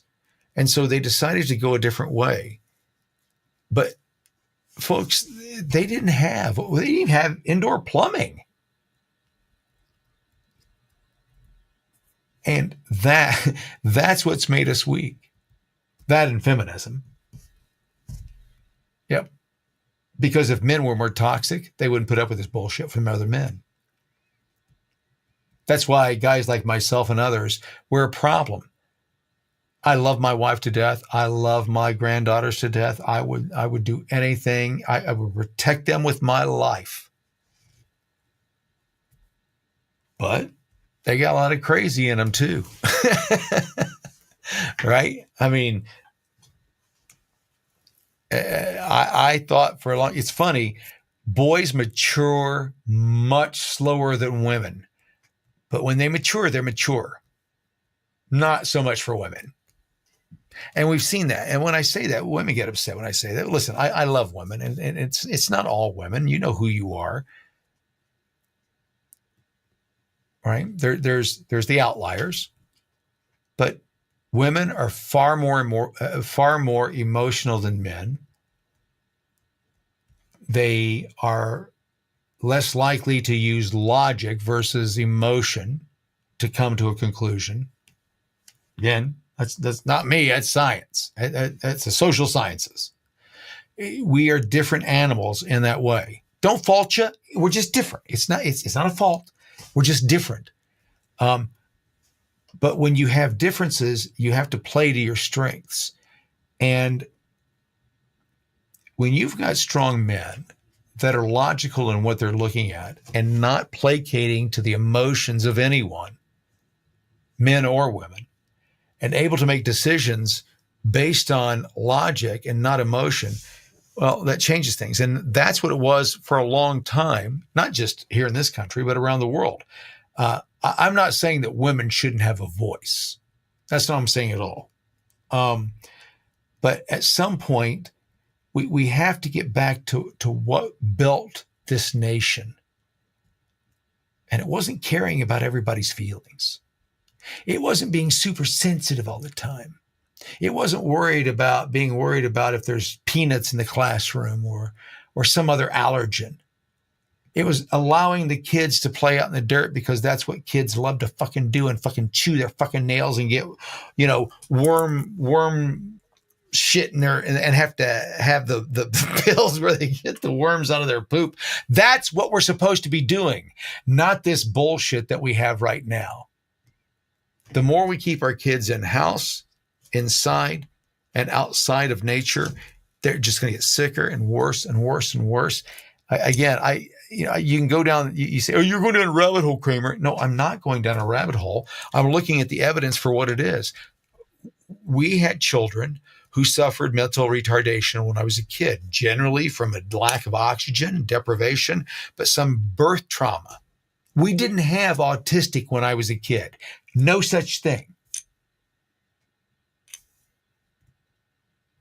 None. Didn't exist. Not diagnosed.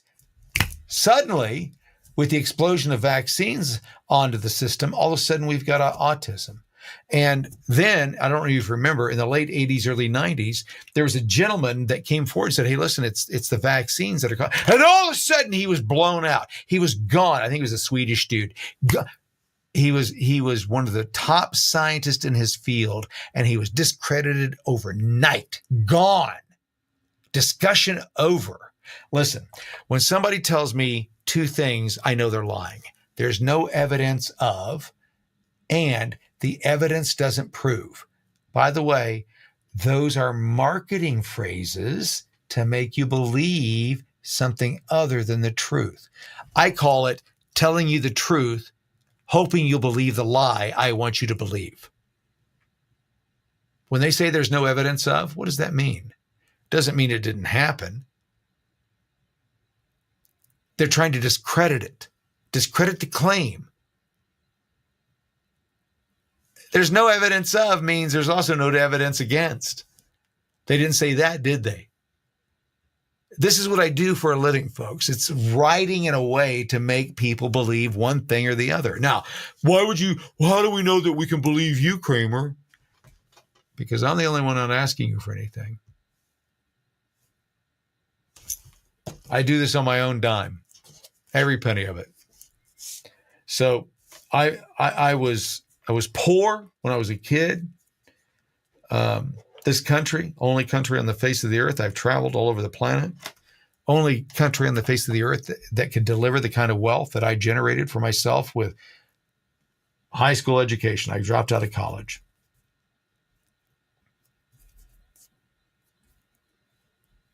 Made a lot of money.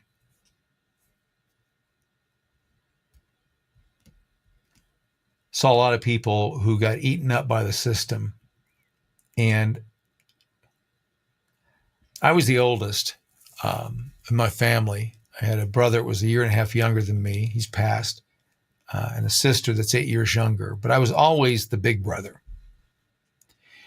And I've told the story a lot, but my dad was a minister and we moved all over the country.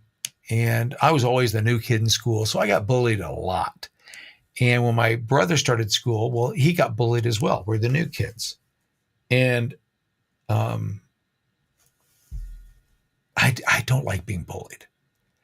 And I really don't like seeing my family being bullied. And so that's the first time I ever got kicked out of school was when my brother was bullied. So I saw him being picked on in the playground and I beat the shit out of the kid that I was bigger than he was. I was 2 years older. I beat the shit out of him.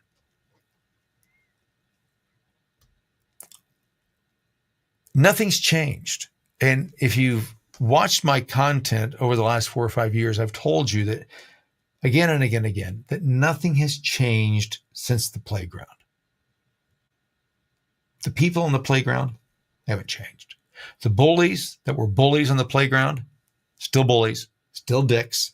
The bitches, the cunts, the mean girls, still bitches, cunts, and mean girls. They didn't change. None of those people changed. Do you know how I know that they didn't change? You didn't change. Did you change?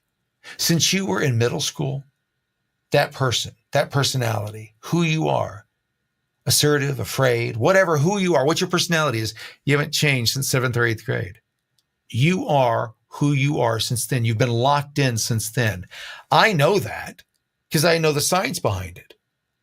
Most people don't. They don't realize that that's how most marketers judge the majority of people. Their buying habits, their emotional habits is based on that 7th to 8th grader, that mentality. Nothing's changed. Marketers can get you to buy based on, oh, this is the coolest new mug marketing this last year. Target couldn't keep them in stock. It's no different than the Beanie Babies. You create a short supply, you create high demand, and then you make a news story about it. We can't keep this in stock. I laugh about it because when you've seen it done multiple times over the last 40 years, you go, they're doing it again, and the people are still buying it. Did you buy one of the, I don't even know what the mug was. If anybody's in the comments, the Target mug, there was a Target mug that you could buy, and it came in pink, and everybody was so excited about it. All these women are going out for it. Target created a market by saying they had short supply on those. It's a marketing ploy. It didn't exist. Just like the Beanie Babies shortage did not exist. You could get as many Beanie Babies as you wanted on certain days. Anyway, my point is, I'm going to close up with this, is that what you have to look at as the American people is more than what we have. You see, they've robbed so much from us of what our founding fathers set forward. What they set forward is that you could go do your thing without all the other motherfuckers, all the Karens and all the Kens and all those that will tell you how to live your life in government and otherwise. They went to war so you didn't have to put up with that. And the people who have created the new system are trying to tell you that, well, what the founding fathers envisioned was different than what they're doing, but this is the best we can do. We have to tax you at 50% of your income. How are we going to pay for all these employees if we don't?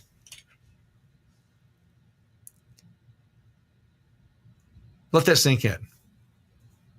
They justify taxing you so they have a job. At some point, you got to get smarter than that and call them on their bluff. I think that it's time, and I don't know if I'm the right one to lead it or otherwise, but at least get the conversation started, that I think that we should go on a tax holiday, that businesses who are upset with how their tax dollars are being spent for a 90-day period just don't submit their taxes. Oh, you get in trouble, there's a fee. Yeah, there's a fee. It's small. But the government would notice. It would make news. Maybe it gets somebody's attention. Maybe these motherfuckers would start to wake up and understand that they don't control things we do. The moment we stop working, here's what's funny. They get worried about protesters, but they never get worried about the workers. Oh, the protesters are going to show up in the streets. You should be more concerned about the people who run this fucking country, that are the steam behind this engine when they decide to stop showing up to fucking work. Don't be fearful of the protesters. Be fearful of those who are fucking tired of being robbed blind on a daily basis, but they show up every fucking day hoping that tomorrow will be better, but there's a fucking protester on their way to work. That's the motherfucker you got to be afraid of. Thank you for watching Kramer Says Live. This concludes this broadcast. Please follow, like, and subscribe to be notified the next time The CramerSez project goes live.